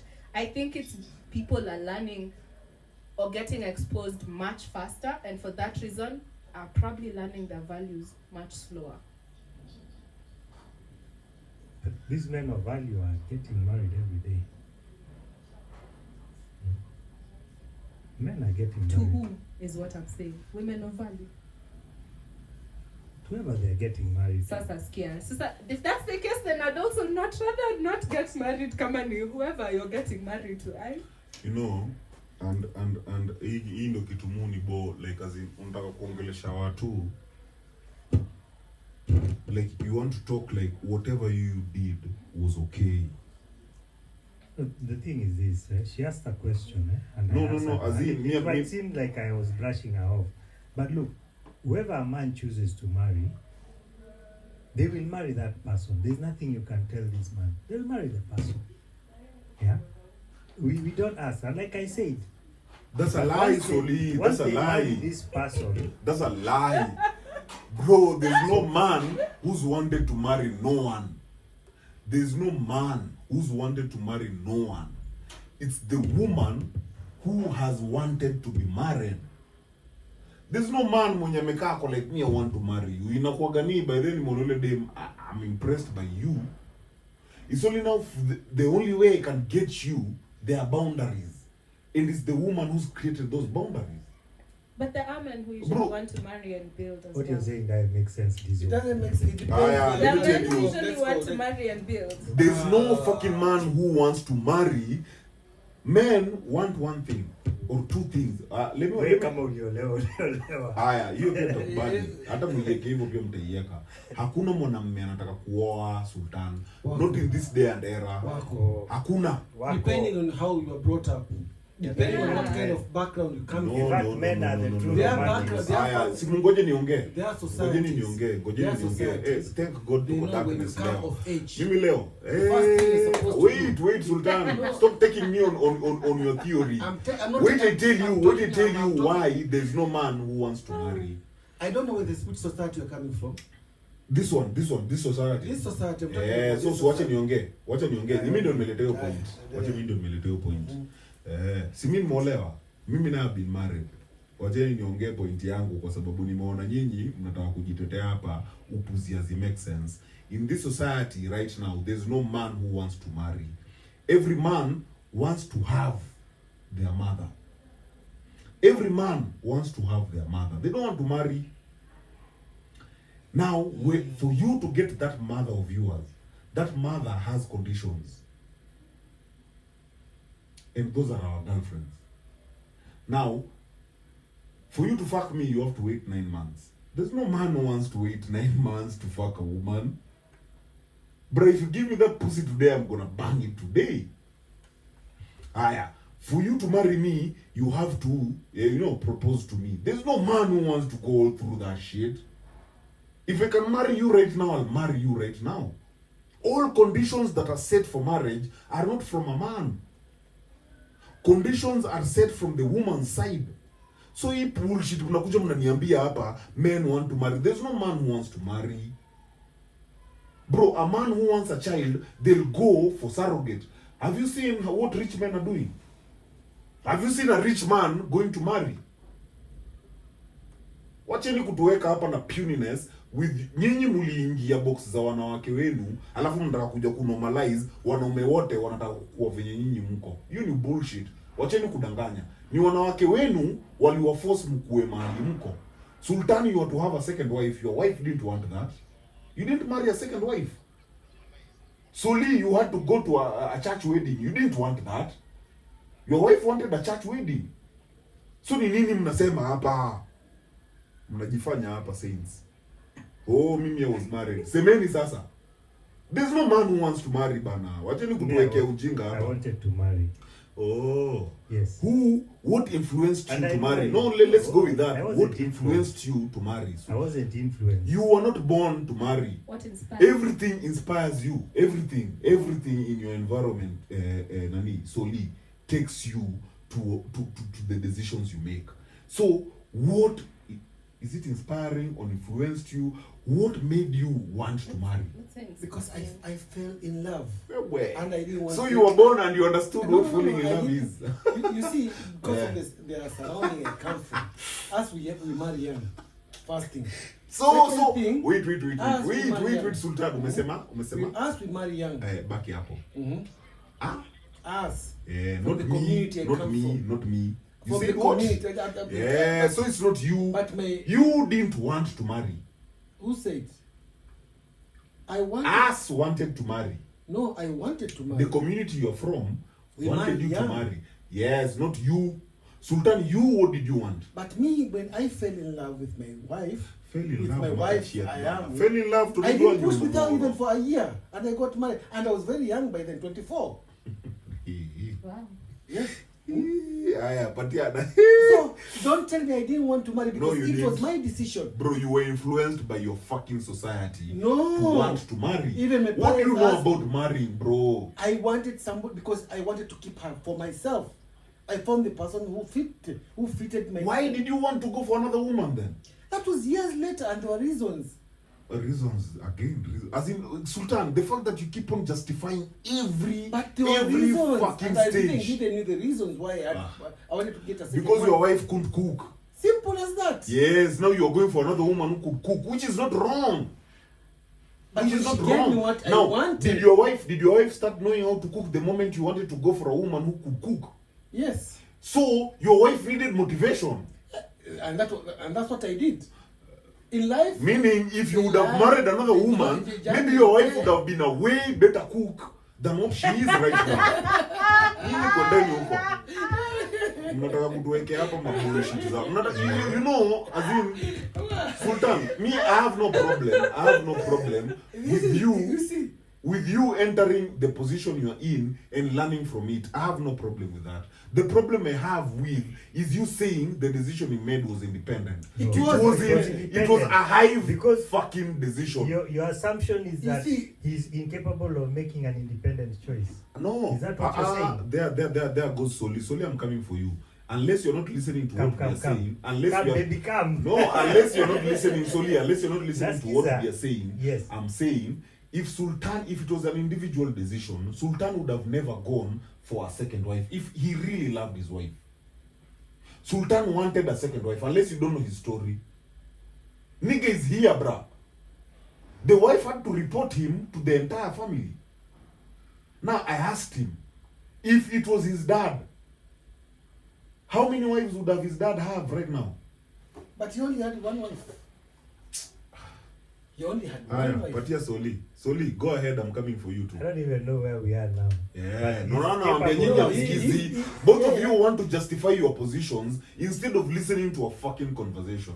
No, yeah, It's not a he just conversation. wants to You want us justify. to listen to your You opinion. just want to justify. What do you mean? Let me As in- break the ice. Come- Let come me away. break the ice. Let me break the ice. What I've witnessed is that the men who have motivation to get married, majority of them are men of faith.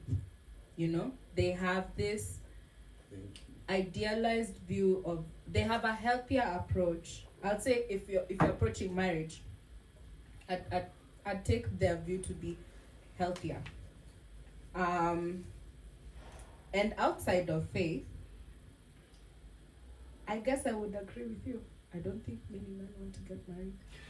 And you know I what? think faith is a big motivator Venye umesema for that I'll for tell that ngoja for venye that umesema hiyo faith agreement. venye umesema hiyo faith Yeah. Amy, you're from the church, yeah? Yeah, You are in the church, ukatoka out of church. Yeah. Out of church. yeah. How hypocrite is the church? How hypocrite is that moral compass from the church? For you to come and tell me, hey, you know what? From the church is giving us a moral compass. Mm-hmm. How hypocrite is the church for you to give me a moral compass from the church? Okay, this is the rule about church. Yeah, no one's perfect. And if you find a perfect church, you'll be the one to ruin it. Yeah, because you're not perfect. So it's hypocrites are everywhere, right? And it's not that there are not failed marriages and failed agreements in church. They're there, and people. No, marriages are from church, Amy. There's no marriage out of church. I'm just saying, not all of them are successful, even the ones in church. We are talking about church. Marriages. Anytime you talk about a marriage, a church has to be involved. Not necessarily. Not necessarily. Has to. Not necessarily. Tell me We where- have traditional weddings. What would you mean? Traditional. Those ones you We people have- came up we with. have In our an- tradition, we in have our a- tradition, there was no traditional wedding. It was just a rite of passage. Get a fucking woman. There's nothing like a No, traditional there's wedding. there's agreement that Hiyo ni English Let's yenu tu come- mumeleta. Nayo though. Unaona hiyo traditional wedding ni English. Rorashio. Kwa No, no, no. Hebu explain kwa Kikikuyu rorashio ni nini? Unakuja unatoa mahari. unatoa mahari, Mhm. unajulikana na Mhm. ulipi mahari. And Ngoja in ngoja front of ngoja. We are talking everyone, about in front You of know, everyone. in front of everyone, I guess you claim that this is your woman. Yeah, how many women can you do that? Multiple. Allah. So hebu niambieni traditional wedding ni nini? See, it's still, Ni- Traditional wedding unaweza A kufanya hivyo wedding- more than one woman? yeah. Me explain traditional wedding. Hiyo word in English. Kutolea mtu mahari, if you can do that for more than one woman. Traditionally. Traditional wedding.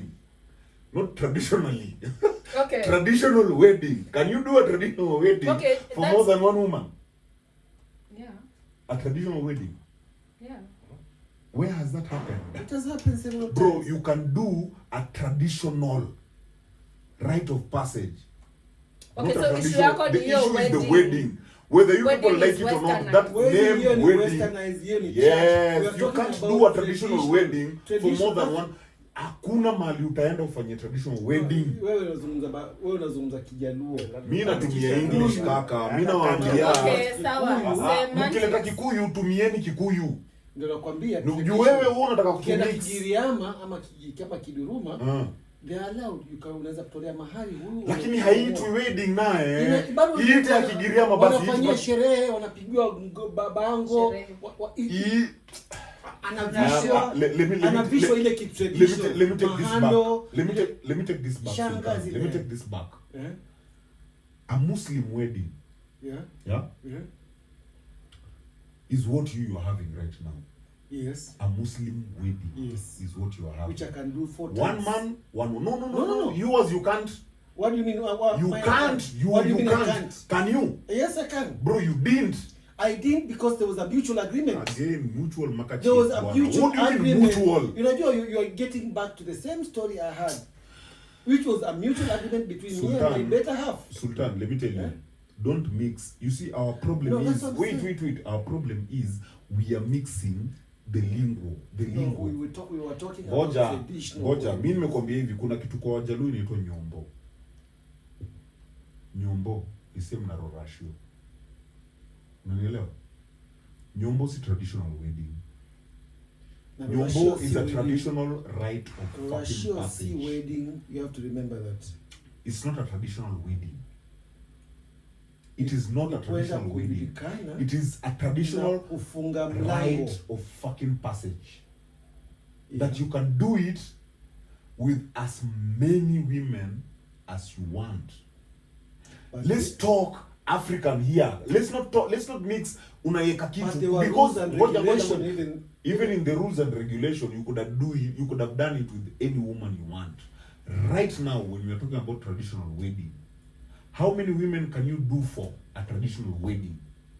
For me, I can marry four For times. you, see, bro. You're I'm beyond allowed. it. There's no way you're not allowed for shit, bro. I am The allowed. moment you look at another woman, your wife will go to your family. Wacha kutuambia, you ain't allowed for shit. You are getting personally. Me, I'm talking. And that's what I'm talking about. You are not doing this thing from a Muslim point of view, Sultan. I am. Okay. Sawa. I don't even understand. You know, this is What the contention is. Context ni hivi. Tuache words mingi kwa sababu unaona Sultan tukisonga na yeye atatuingiza kwa Muslim when it favors him. Then when Muslim doesn't favor him anymore, he'll go to Western. He'll mention to you love. Muslim, there's no love. there is love. Ah, fuck you. But If there's there's love, love, but there is love. We were talking about love.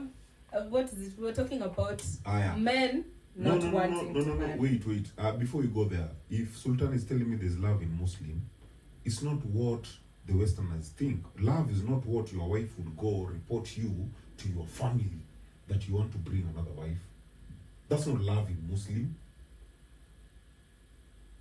Bro, that's obsession. That's obsession. That's not love. In Muslim, love was the man could decide what he wanted. You couldn't do that. So Sultan, yours is not Muslim. Yours is Westernized Muslim. Even Muslim, you are told there is something called mutual agreement. You're supposed to inform your wife that you're marrying a second wife. Inform. You are supposed to Bro, inform. let me tell you, Sultan, I have very many Muslim friends. Now niambia, mi hadi Mungu wauliza. Uko supposed Marika to wangu, proceed. wait. Marika wangu, hadi Mungu wauliza. Bro, you are adding another wife. Hey, bro, see you just got a second wife wako like, bro, see I can get another wife. Namuuliza na bibi yako wa kwanza ako, si ako fiti. Si yeye nimemweka poa. Mbona ajali mwenye naongeza? Si yeye niko na yeye bado. So hii yenye unaweka mutual agreement, don't you think it's relevant based on your side It's just to not justify because- your fucking puny ass nature Because of you are getting told- out you have of to- you your have to remember religion? there are rules and regulation before you get a second wife. First of all, you have to treat all equal, all of them equal. Second thing, you have to share days. So before informing her, how will you share days without informing your wife? But Okay. I have another wife. So Sultan, So by the from time tomorrow- you're going so for this from- other woman, from you are tomorrow- not realize that. No, from tomorrow, that's what I'm telling you about information. That means So you have to ukienda inform. ukamwambia, by they have realized Nimeoa. I can have another woman and I will be dealing with her these days and these days. Yes, that's information. But your wife didn't agree with it, and No. then you dropped it. No, I told you because of the love. And because There of you go. You see? because of the See? love and the Eh, care. no, and because this is the Sultan. mother of my I am kid. dealing with that Look, shit. look, As in because this is the you mother of my people kid. want to You know, mix this our is just language. want to You argue people for want the to sake mix of our arguing. language. No, you just want to, because you see when you marry, when you are courting with somebody, there's something called respect. I don't know if you know that. No, just hold. Sultan, There is I'll somebody stop who you has there. sacrificed her I'll time stop and you her there. womb I'll stop and you there. and Sultan, I'll stop you there. she has left all the men who came for her. That's her and gave- problem. no, That's her problem. She was not supposed to leave anyone. You, as a Muslim, your She family picked me. was supposed picked you. Picked me. Picked you. Yeah. So you're pedestalizing your No. fucking woman. I'm not She picked you or you picked her?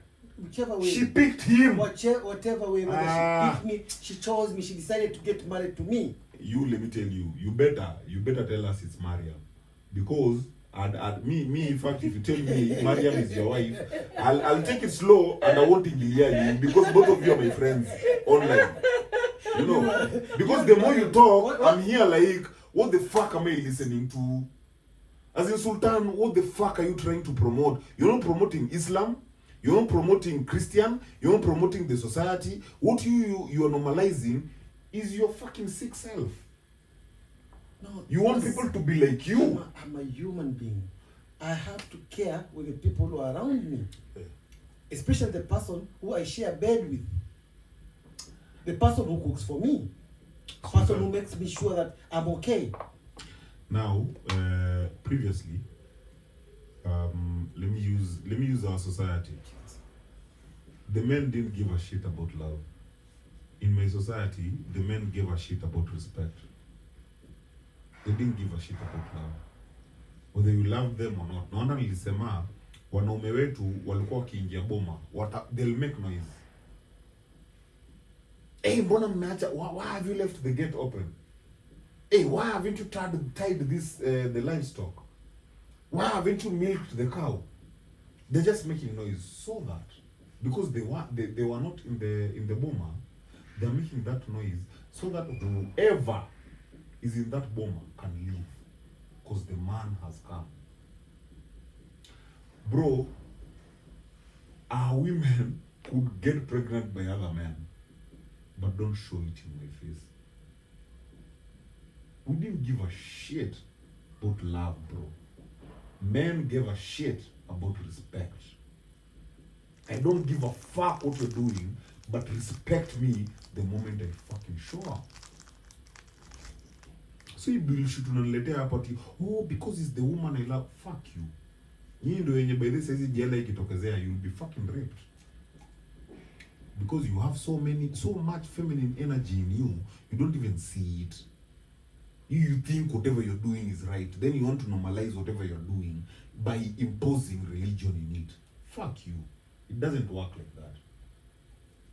If we are using religion, then let's follow religion. If we are using sultan, then let's follow sultan. If we are using the society, then let's follow the society. Don't fucking mix lingos here ndio tupoteze. That's a feminine kind of thing. Hapo ndo saizi ndio tumeshikwa na feminists.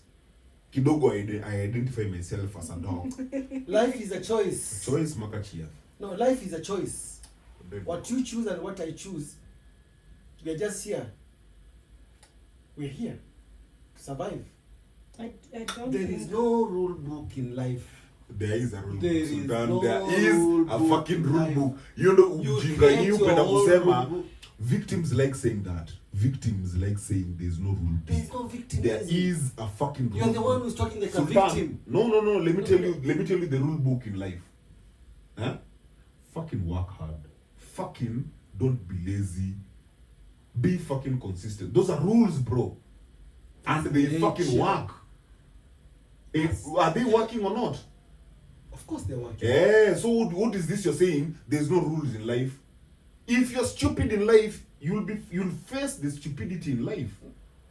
True or false? But we said God help both help themselves. Who's fucking God, bro? God You're talking to helps. someone who's a fucking God. So which is this Are God you a you're God? telling me? I'm a God. Soft like fucking God. Kwani mchizi nini? You're talking to a God. You're asking me to listen to a fucking God. Let me say this. What God am I listening I to? don't think love and marriage have much to do with each other. I don't think the existence of love guarantees a successful marriage. Thank you. And when marriage started, it was mostly about, first of all, just making sure that the baby is yours. You know, because there were no ways in Are you history. married? Are you I'm married? not. Thank you. In history. Sultan, And it's that's okay. what- You might want to disqualify. No, just let her talk. That's what I'm telling you, Sultan. I know you want You to people disqualify. don't listen to the young people. No, I don't want to disqualify my view because I'm not married, but my view has a point, yeah? Because those are among the things I'm not going to walk into unless it's a certain way. Love is not enough. It's not enough to make a marriage work. And now the people of faith, because this is what it evolved into, from it being about land and making sure, because before it was about your offspring, you want to know who your property, your land is going to. You want to make sure it's your blood that is receiving your inheritance.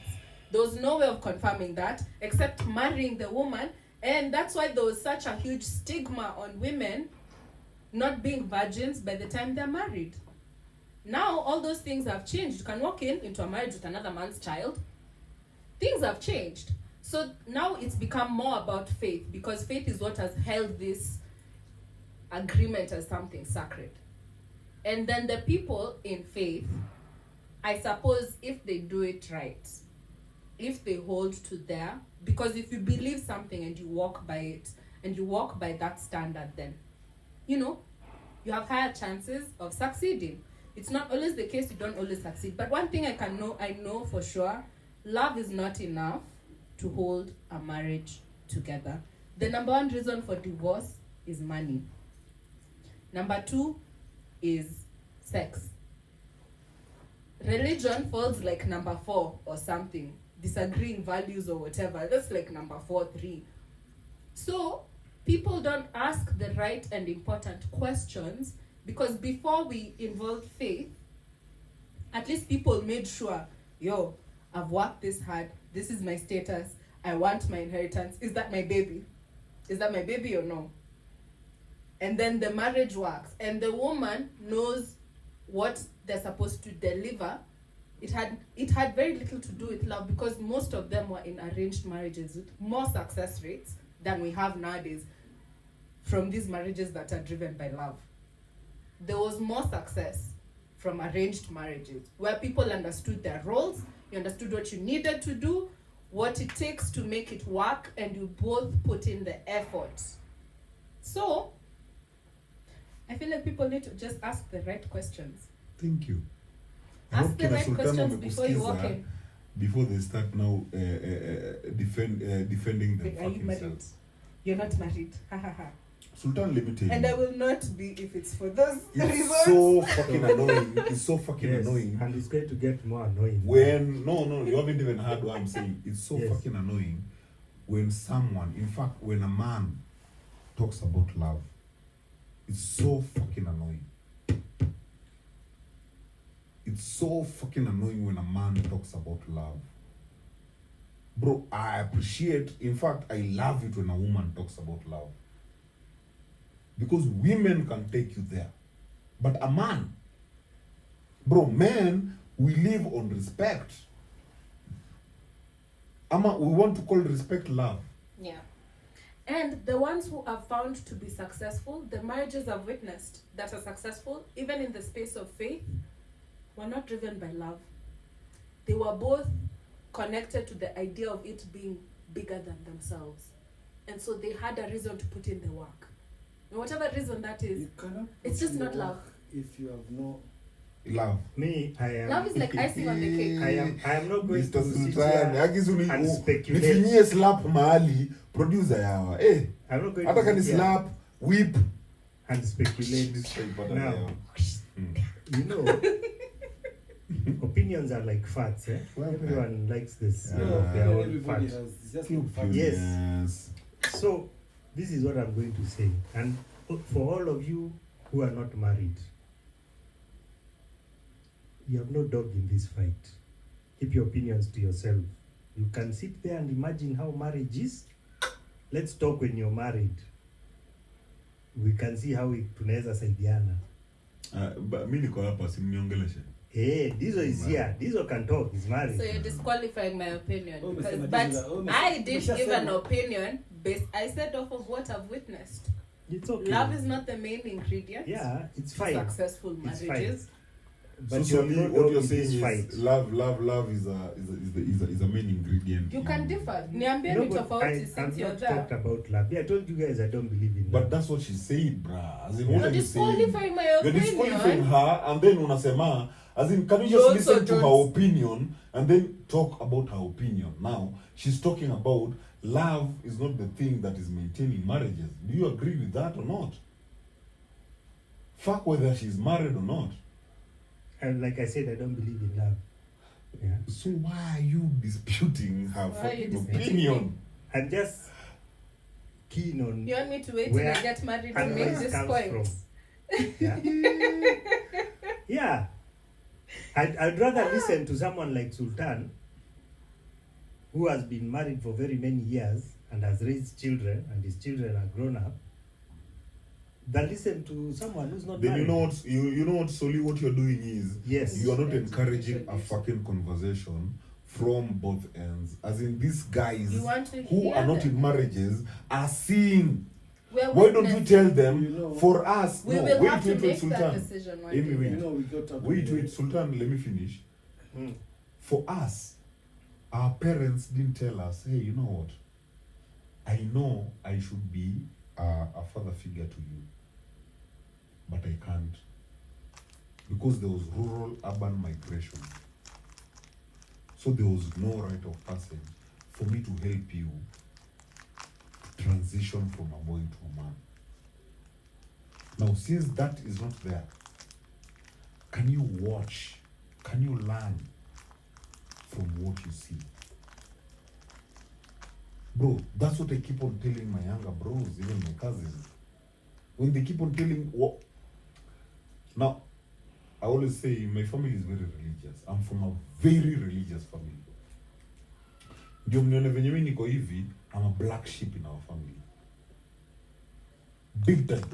So you didn't learn anything from whatever you saw from your I family? did learn, that's why I'm a black sheep. No, you didn't learn anything. You're not understanding. Sultan, You listen. didn't like what you saw. Listen, I did learn. That's why I'm a black sheep. Because I kept on saying what I am seeing and I was being pushed out. Because I wasn't conforming to what the family wanted. Which was a lie. So I keep on telling my brothers and my cousins, I am not going to advise you to get married. I am married. Watch my fucking life. Simple. I am not going to advise you. I'm not your God. I am not your father. I am nothing. I am just your older brother who didn't have the information you have.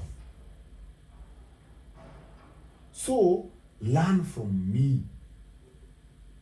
The only person I'm supposed to teach is my fucking child. Now, my child, I'm going to invest in my child. In teaching my child, I do that. But my brother, I'm not going to teach my brother. I'm going to show my brother the reality of life. If my brother brings a woman, I'll be like, brother, you know how I live, right? You know you know my life, right? Are you okay with that? Yes, I'm okay. Then okay, let's do this. I'll support you. Are you okay with that? Hey, me, I'm not okay. I'm just here to bang. Have you told her that? Have you told her you just want to bang her? Because don't let her invest in her emotions. Kumbe, all you need is pussy. Can you just hit reality on reality? But that's what you're doing in this generation. You don't speak out exactly what you want. No, we And do. because at the end of the She's day- been speaking here, but you're not listening. Yes, I have. I've No, you. listened to you so Sultan, well. wacha nimalize. That's what I'm telling you. Nyinyi ma gatekeepers. Nyinyi, we will beat you one day, by the way. Wacheni tusiwadanganye. Nyinyi mnaona tunawaweka hivi tu tunawaweka. We are about to beat the shit out of you guys. Unaweza to blame Na vile mtashangaa. mnataka. We ain't blaming. No, who's You blaming can who? blame us. Blaming. Who's blaming? Hii None kitu is mnashinda blaming mkileta, So mbona you're mnataka blaming, you're blaming. kupiga? Mbona mnataka Kwa sababu kupiga? amusikizi na mnatuforce tuwasikize. Hatusikizi kwa nini? Tunasikia. You just said you would rather listen to X opinion than listen to this. You're so not me, I'm encouraging, still and saying. his point is So this. what You're you not people are encouraging saying a is- conversation from both ends. Bro, so, I'm saying- and Soli, Yes. you always know. It's either we do diplomacy or barbarism. Today is barbarism. Let's just go. We are still on diplomacy. Now, if you don't allow us on diplomacy, then we are going to go to barbarism. Now, when we go to barbarism, don't blame us for being fucking barbaric. You asked for it. We don't have a problem if you want to behave like animals. You can behave like animals. You see, at the end of the day, even when we speak, whether you listen to us or not, doesn't really matter. No, fucking it Because your matters, life man. is your Na life. hapo ndo mali nabo. Like your life is your life. Soli, you're my older brother. Dizo Soli, naweza kuja nikwambie wait, vitu. you're my older brother, Soli. You're my older brother. Eh. You're my older brother. Soli nikikukujia. Let me give you an example. There was a time I asked about your mind for an advice. Bro, the body I hope hayuko hapa. Oh, kiumbo iko kiko hapa. Kiumbo iko kiko hapa. So I want to go to details. Let me just go to generalization. What my buddy told me. He told me, and he's younger than me. He told me, people are not supposed to do that. I'm trying to be general so that I can be specific. He told me, people are not supposed to do that. But if you feel they're supposed to do that, then you make a decision and I'm with you. Bro, this nigga is younger than me. Meaning this nigga listened to me and then advised me. Dizo, what happened to 2024? You're not covering anyone. Speak out. Stop protecting them. You are not supposed to carry anybody's secret. No, this is not a secret. This is not a secret. It is We are having a not. conversation. I'm trying to What tell is you. it that you are not saying? Okay. Speak it up. So you people know. Hapana, we kama ni kitu mtu alikwambia in confidence. It's to in usiseme. confidence. They don't say it. Don't They need to should say have it. brought it up. No, I brought it up because It's nimejaribu generalized. kuelezea. I've generalized. Explain the Just put principle. it in your own context what he had Na told hiyo ndo you. nimeiweka. He He told me, Yes, yeah. he's younger than me, bro. That's my younger bro. That nigga told me, people are not supposed to behave like that. Like how? Bro, so you just take the context. Like animals. Assume people are not supposed to behave like Sultan. You know? But if you feel Sultan is making sense, you make that decision, then I'll back you up. You know? He was like, I've given you my advice, but you make your decision, I'll have your back. Bro, this is someone younger than me. The same issue, I went and talked to someone older than me. You know what that person told me? Vumilia, brother. As in, you know, life is like that. Just hold on. Who the fuck am I supposed to listen to? The younger generation. Rubbish. Listen to the one you want to listen to. Bro, let me tell you, and this is how I always compare older generation to younger generation. This is a personal thing. Me use my grandma. My grandma was so fucking old. She died last year, I didn't really share. My grandma was so fucking old, but anytime, what was good about my grandma was, anytime I would be condemned, the last person I'd end up to was my grandma. Anytime I'd be condemned, nifukuzwe shule, nifukuzwe home, anytime, it was my grandma. And you know what my grandma used to tell me? Full time. Umekula. Have you eaten? Hey. Where are you going to sleep? Wait. Get you where Wait. you're coming from. Where are you going to Why sleep? you're a black sheep? Wait. Mm-hmm. Where are you going to sleep? I'd be Now like, I I'm get going to sleep here and very, here. very Oh, so well. you're okay. Tomorrow in the morning, come and get breakfast here. Thank you. My grandma didn't give a shit how ugly I was or whatever was portrayed. My husband. Now I get to my husband because all Your husband's you. Now drop Angalia that old shit. generation. No, we ain't Angalia doing old no generation. husband as far. That's Hey! the family. Wacha That's all ongea. they- Yeah, husband's you. Wacha Mwambia ongea. drop hiyo naye. Bwana. Aseme my husband wakati ya. Babu, mtoto wote alilelewa na nyanya. Alitendekezwa watoto wote. Even in our family, there's one brother of mine. Yeye peke yake alilelewa na nyanya, and he's different from the rest of us. We are 6 of us. Lakini yeye tabia yake ni ile mtoto anataka kubembelezwa. Yeye atakuwa na ideas totally different from ours. Kochi niulize kwa sisi venye tuko. Sultan nikuulize kwa sisi venye tuko. Nanda kubembelezwa. Pungini Niko so sensitive. Mtoto wa nyanya. sensitive sio. Kaka. Ndio nakwambia. Nijibu naye tuko hapa hivi na wewe. Sasa ndio nimekwambia nimekuelewa Diesel. Hujanielewa. Wewe unataka kuniweka, unataka kuniweka kwa situation yako. Unataka kuniweka kwa situation yako. Nilikuwa black sheep before my fucking grandma. Ni nyanya amekutendekeza, nile mtoto anafichwa paka ile uji. Watoto wamelala. Baba, my husband, sasa Wanatoka mahali. Sasa by the time wanakuwa so entitled. Everything they want the things to go their way. You can never argue with them. They are so protective. This Very goes back to sensitive. the generation I know. thing. We're not Sasa, encouraging conversations No. from You're both not, sides. you're not, Sultan. Let me tell You're you. not. After if that's the case, you want that entitled person's opinion, and you want to be given two sides of the coin. Given Sultan, even if nikuulize, hujanielewa kitu. Nishamuelewa wewe. Ngoja nikwambie. Yeah, and by the way, Unaona ni nyanyangu ndo alinifanya ni entitled, si ndio? Hivyo ndivyo unaona. So you just explain. Haya, wacha nikueleze vizuri, Sultan. Mimi was born on a fucking silver platter. Unanielewa? Na hii sikufichi. Hii hata sifichi mtu. And I've kept on saying that shit. Bro, soft life yangu mali nimeitoa. Mimi sikuzaliwa kwa shida. Bro, mimi sijui shida. Nilipata shida nikimea. Na kuja na realize, kumbe tunaweza lala njaa. Kumbe unaweza kunywa uji bila sukari. I didn't know that shit. There was no fucking grandmother in my fucking life, bro. Me, I was born on a fucking silver platter. Ngoja nikwambie vizuri. Ngoja tulia. I was born on a fucking silver platter, Sultan. Hii nataka muelewe nyi wote hadi Soli. Soli naye yeye ujua kimpango. Ni ile tu anataka kujifanya. Naelewa dini. I was born on a fucking silver platter.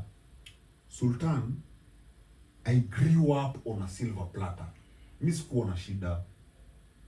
Then my silver platter was taken away. Haikuchukuliwa hadi kidogo. Yote. When I was still young. You are rebellious. I'm not, bro, I was rebellious even in a fucking silver platter. Bro, even my family, my real fucking family, didn't like me. And I was born in a silver platter. Bro, I wasn't rebellious because of anyone. I can assure you. I wasn't rebellious because of anyone. Bro, I've been rebel. This is how I was born. Chenye dem alijaribu kukwambia, hamuelewi conversation. Kuna mtu anaweza kuja kukwambia kitu, nyinyi msha judge, mnataka kuflow na chenye nyinyi mnadhani. But it's not like that. Sultan, I came to start relating. Kama saizi you can ask any of my friend. Uliza mtu yote umeshainiona na yeye, mtu yote. Sultan mupenda life ya Island. Nikiwa hapa Nairobi, mupenda life ya Island. Nikienda Ocha, mupenda life ya Ocha. Because you diss us. Yeah? And the way you diss us. I diss you guys, man. Where do I end up? Like Amy, I've where do you always get me? wondered, Like I'm always in Yes, Island. I'm I'm always in fucking Island, man. As in, I love the life here, but I can't live here. Bruh, I can't live in this shithole. I wasn't born in this. I don't know how to relate to this shithole. But I don't know how to. I know how to party with this shithole. Wewe ni kama Yesu wa Islands, eh? Mimi Yesu wa Island. Niweke hivyo. Anaenda- I know how to party with this shithole. Unarudi mbinguni kwa baba. Nikimaliza siwezi lala huku. Bro, anytime unisikie nimelala Islands, I'm always on drugs till morning. Na nikilala huku, Oyugi hata anaweza nisaidia sana. Different type of vigilance. Nikilala huku, nimelala kwa Oyugi. Na kama unajua Oyugi ni bonge la soft life. Bro, hapa mali mnaniona niko base ya soft life. Unapata? Sitokagi hapa kama siendi mahali si soft life. Nikitoka hapa naenda kwangu. Nyinyi wote mnaweza testify. Unapata? Bra. Usieke ati ni nyanyangu alinifanya nikuwe venye niko hivi. Bro, I was born in royalty. My grandfather from my mother's side, royalty. My grandfather from my father's side, royalty. Miss Quaitus, Miss you shida, bro. Ni venye najua kuadapt. Now the fact that najua kuadapt, I don't know how to be a fucking victim. I've never been a victim. From the moment you people have known me, I've never been a victim. Sultan, you don't know my story. Nikakupatia story yangu utashangaa mbona bado mimi si victim. Utashangaa. But yet nikikwambia about grandmother wangu, unaanza kuona ni grandmother wangu alinispoil. No. My grandmother is the only person who fucking accepted me. Sasa nikakwambia hujanielewa, nilikwambia ni ile ulikokuwa ni entitled na ulikuwa unataka mtu wa kupush. Nataka sio. Yes, ndio nakwambia. Hey. It doesn't matter whether you come from a rich family. As long as when akipick mtoto mmoja katika family, huyo mtoto anakuwa spoiled. Siku zote angalia family zote. Watoto wote wamelelewa na nyanya. Have you ever looked at it? Wacha nikwambia, have you ever looked at it? Mtu yote grandma amepick is an old soul. Have you ever looked at it that way? What do you mean old soul? Huyu mtu yamempick, nyinyi mnamuona ka spoiled, mkimuongelesha. Hapana. Huyu mtu si mjinga. Ana vitu mingi heavy. Yeah. Zenye nyinyi hamjui, lakini venye nyinyi mmekuwa na wazazi wenu, mnaona huyo mtu ni mbaya. Hamutaki kusikiza huyo mtu. Si habari atakuwa ni mbaya, ni kuwa anakuaga so entitled. Everything mnataka kufanya, anaona kama mko against yeye. Sasa unakuta yeye amekuwa protected na nyanya. Sasa anakuwa kama segregated from that family. Anakuta sasa anakuwa either so protective ama anakuwa so victim mood kwa everything mtakachofanya, anataka kujidefend kwa anaona kama amekuwa ametengwa. Sultan, can you talk about someone you know? I talk of because that's not what people who are raised by their grandmothers were like that. Baka sasa is an old man. Baka kuna vitu vingine nikikasirika, I have to find a way ndio nitakavyomuongelesha ndio aweze kuunderstand asiko kwa sababu atakuwa sasa hivi na feeling ataona kama anamwataka. But my youngest brother naweza kumwambia anything, lakini huyu lazima ni pick my words. Sultan, turudi nyuma ndio nikwambie wewe usikizagi vitu, usikizi for shit. Turudi nyuma. Sultan, umenijua si ndio? Si nimesha kuunderstand niambie unajua best yangu? Sijui best yako wewe. Ujui Oyugi ni? Oyugi sina Oyugi ongeaji. Unajua miaka za Oyugi? Tuachie hapo.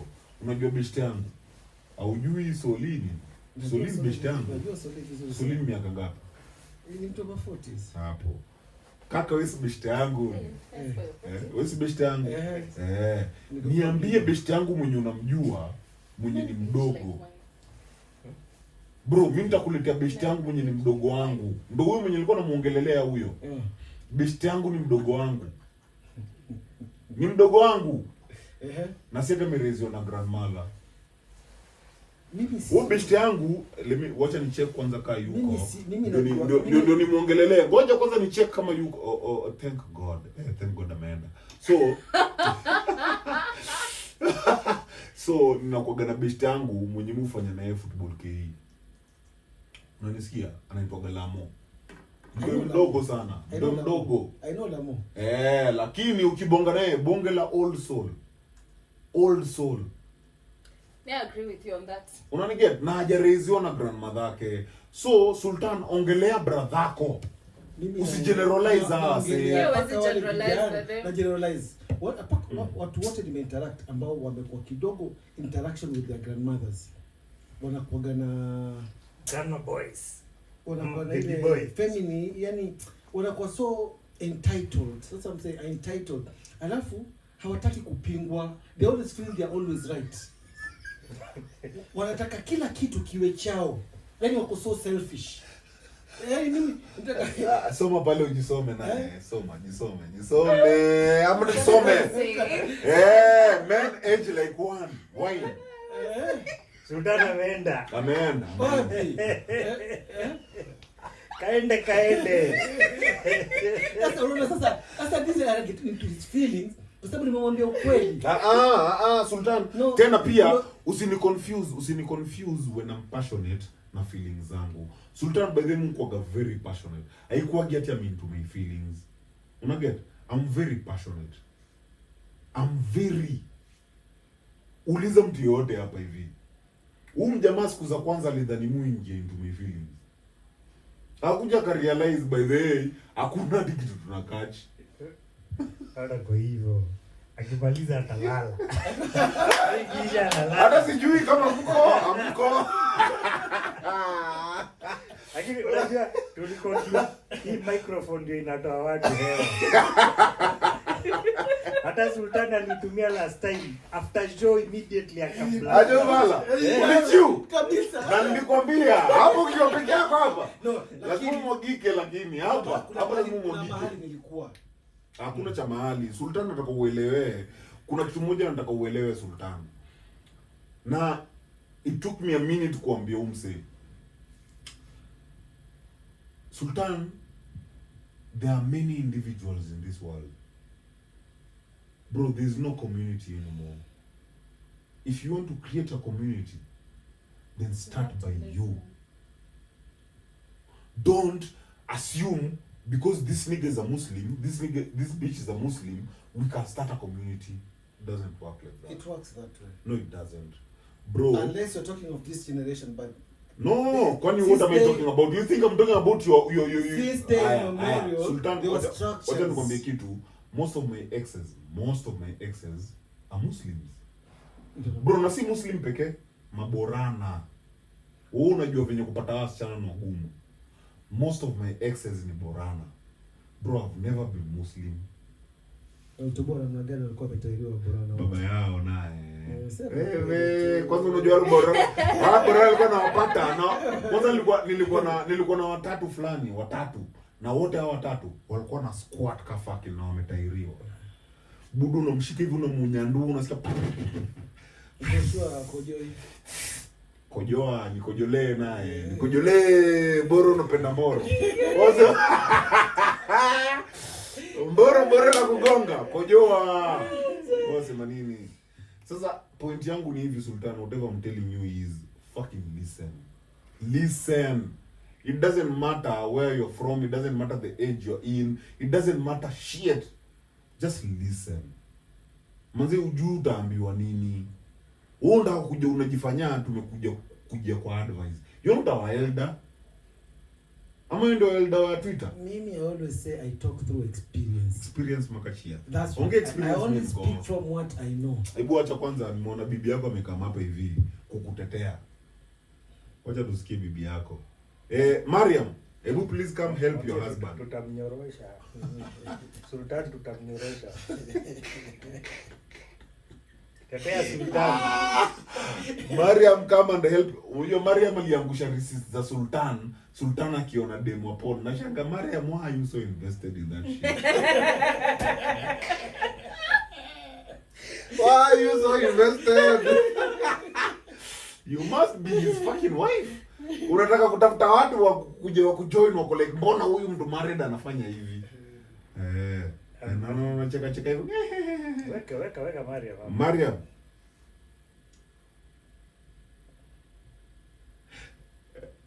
Producer, I can't hear Mariam. Oh.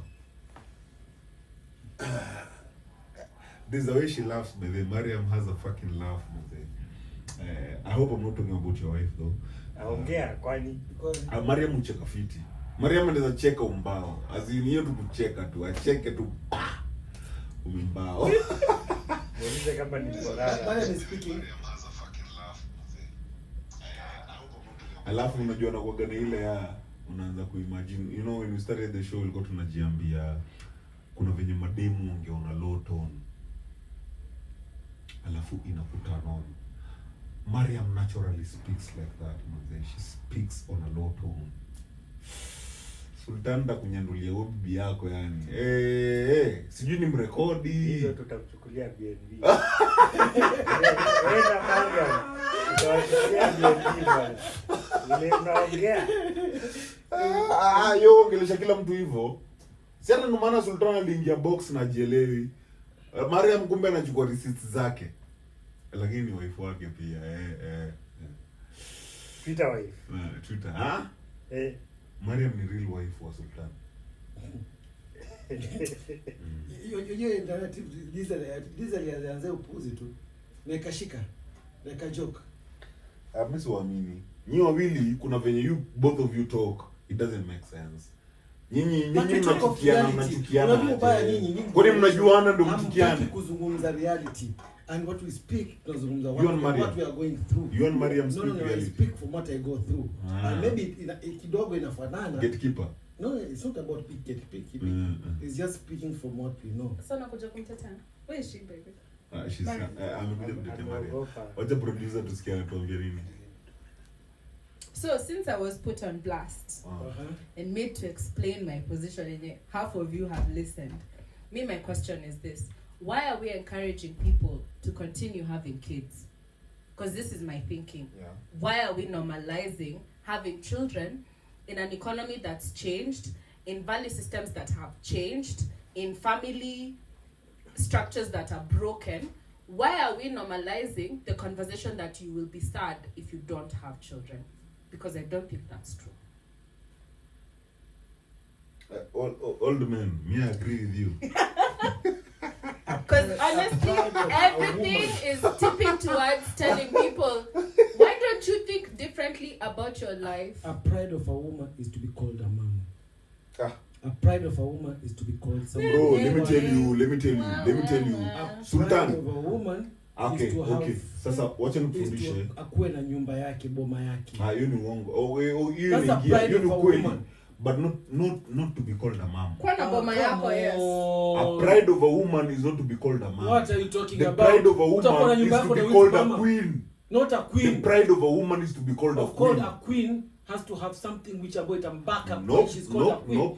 Kwa nini? Ngoja nikwambie, kwa nini nikwambie haiwezekani kama a queen? Unakuta mtu akwa kiolewa kwa nyumba, if she doesn't born a baby boy, hakui valued. Kuna generation gap. Hakui valued. Kwa hivyo, where does the queen stand? I agree with you on that baby boy thing, which is another thing. I wonder why. No, there's usually a different sort of like unaangaliwa differently when you have a boy. I've had this from mothers, yeah? Like when they had a girl and then when they had a boy, it was a whole different conversation, whole different treatment. My question is, why are we not normalizing the conversation that you don't have to have kids to be happy? Because with everything changing, and for me, I speak about this from how the things I've been told growing up, yeah? And I'm not saying my mom is not happy about, we are her world, for sure. But with what I've witnessed and with the information she's relayed, she would want me to make different choices from the ones she made, including where children are involved. And so, why are we normalizing the idea that you have to have kids to be happy? Na population yetu, I support your maneno. We need to stop having them all together. Population gani? World population. World population is not growing. In fact, It's growing. It's not. It's It's growing. not. Kwanza in Africa. It's not. Forget even the world. Only in Africa. In Africa. But it's not. Manze situingie kwa Kenya- topic tuache hizo vitu. Kenya Tuongelee hizo population topic. nini yetu ni 2.1. I think Kenya we are Huko kunaendaje? 2.1, which is like. May I feel like by barely. having children aimlessly, we're encouraging homelessness. We should stop. We should stop. That's And really dig into yourself to figure out what will make you happy, because a baby is not going to make you happy if you're not happy. That's not. If you're not happy, a child is not, it's not a child's responsibility to make you happy. When you go for gathering home during holidays or whatever function you have in the house, No, and kwanza when everyone else is not there. I'll just say this. but there's functions like weddings, funerals. Yeah? How does your mother respond when the other grandkids surrounds her? Let's assume they're present in the first place. Or they're none? No, not alive. We're saying you're assuming that they're showing up in the When they first show place. up. Well, of course they show up. No, they don't. That's not of course. But most of the families there, that's what they do on the gathering.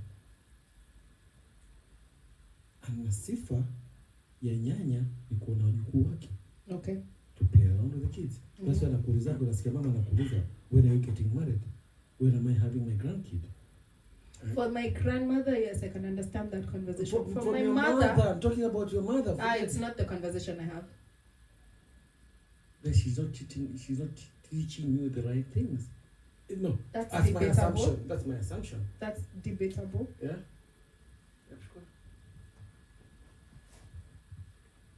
You can decide not to get married. Since lazima uowe. Nobody. It's your life. You know. You can do whatever you want with life. But the conversation here is when you talk about the human family and moving the human family forward. The human family is not made by careers, is not made by money, it is made by people. And if you're not adding on to the human family, then as far as the conversation of the human family is concerned, you're obsolete, you're irrelevant. Let's even remove money and all those things. Let's Yes. just talk trauma. Some people are just bringing in and Trauma, perpetuating trauma. trauma works different. Trauma destroys women, trauma builds men. It's different because men and women are different.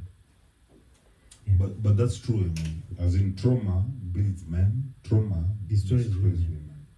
So we Trauma makes men absent No. and emotionally unavailable. No. What do you mean emotionally unavailable? This is another. Maintain Twitter. Hey, what a producer. Go ahead. So this is another thing that this emotional intelligence, a lot of mambo jumbo that the West has brought. Intelligence is intelligence. An intelligent person will know how to navigate emotional stuff and any other need. So this emotional intelligence thing doesn't make sense at all. Then leaders wouldn't need advisors if that was the case. Hmm? Leaders would not need advisors. Leaders That's will the always case. need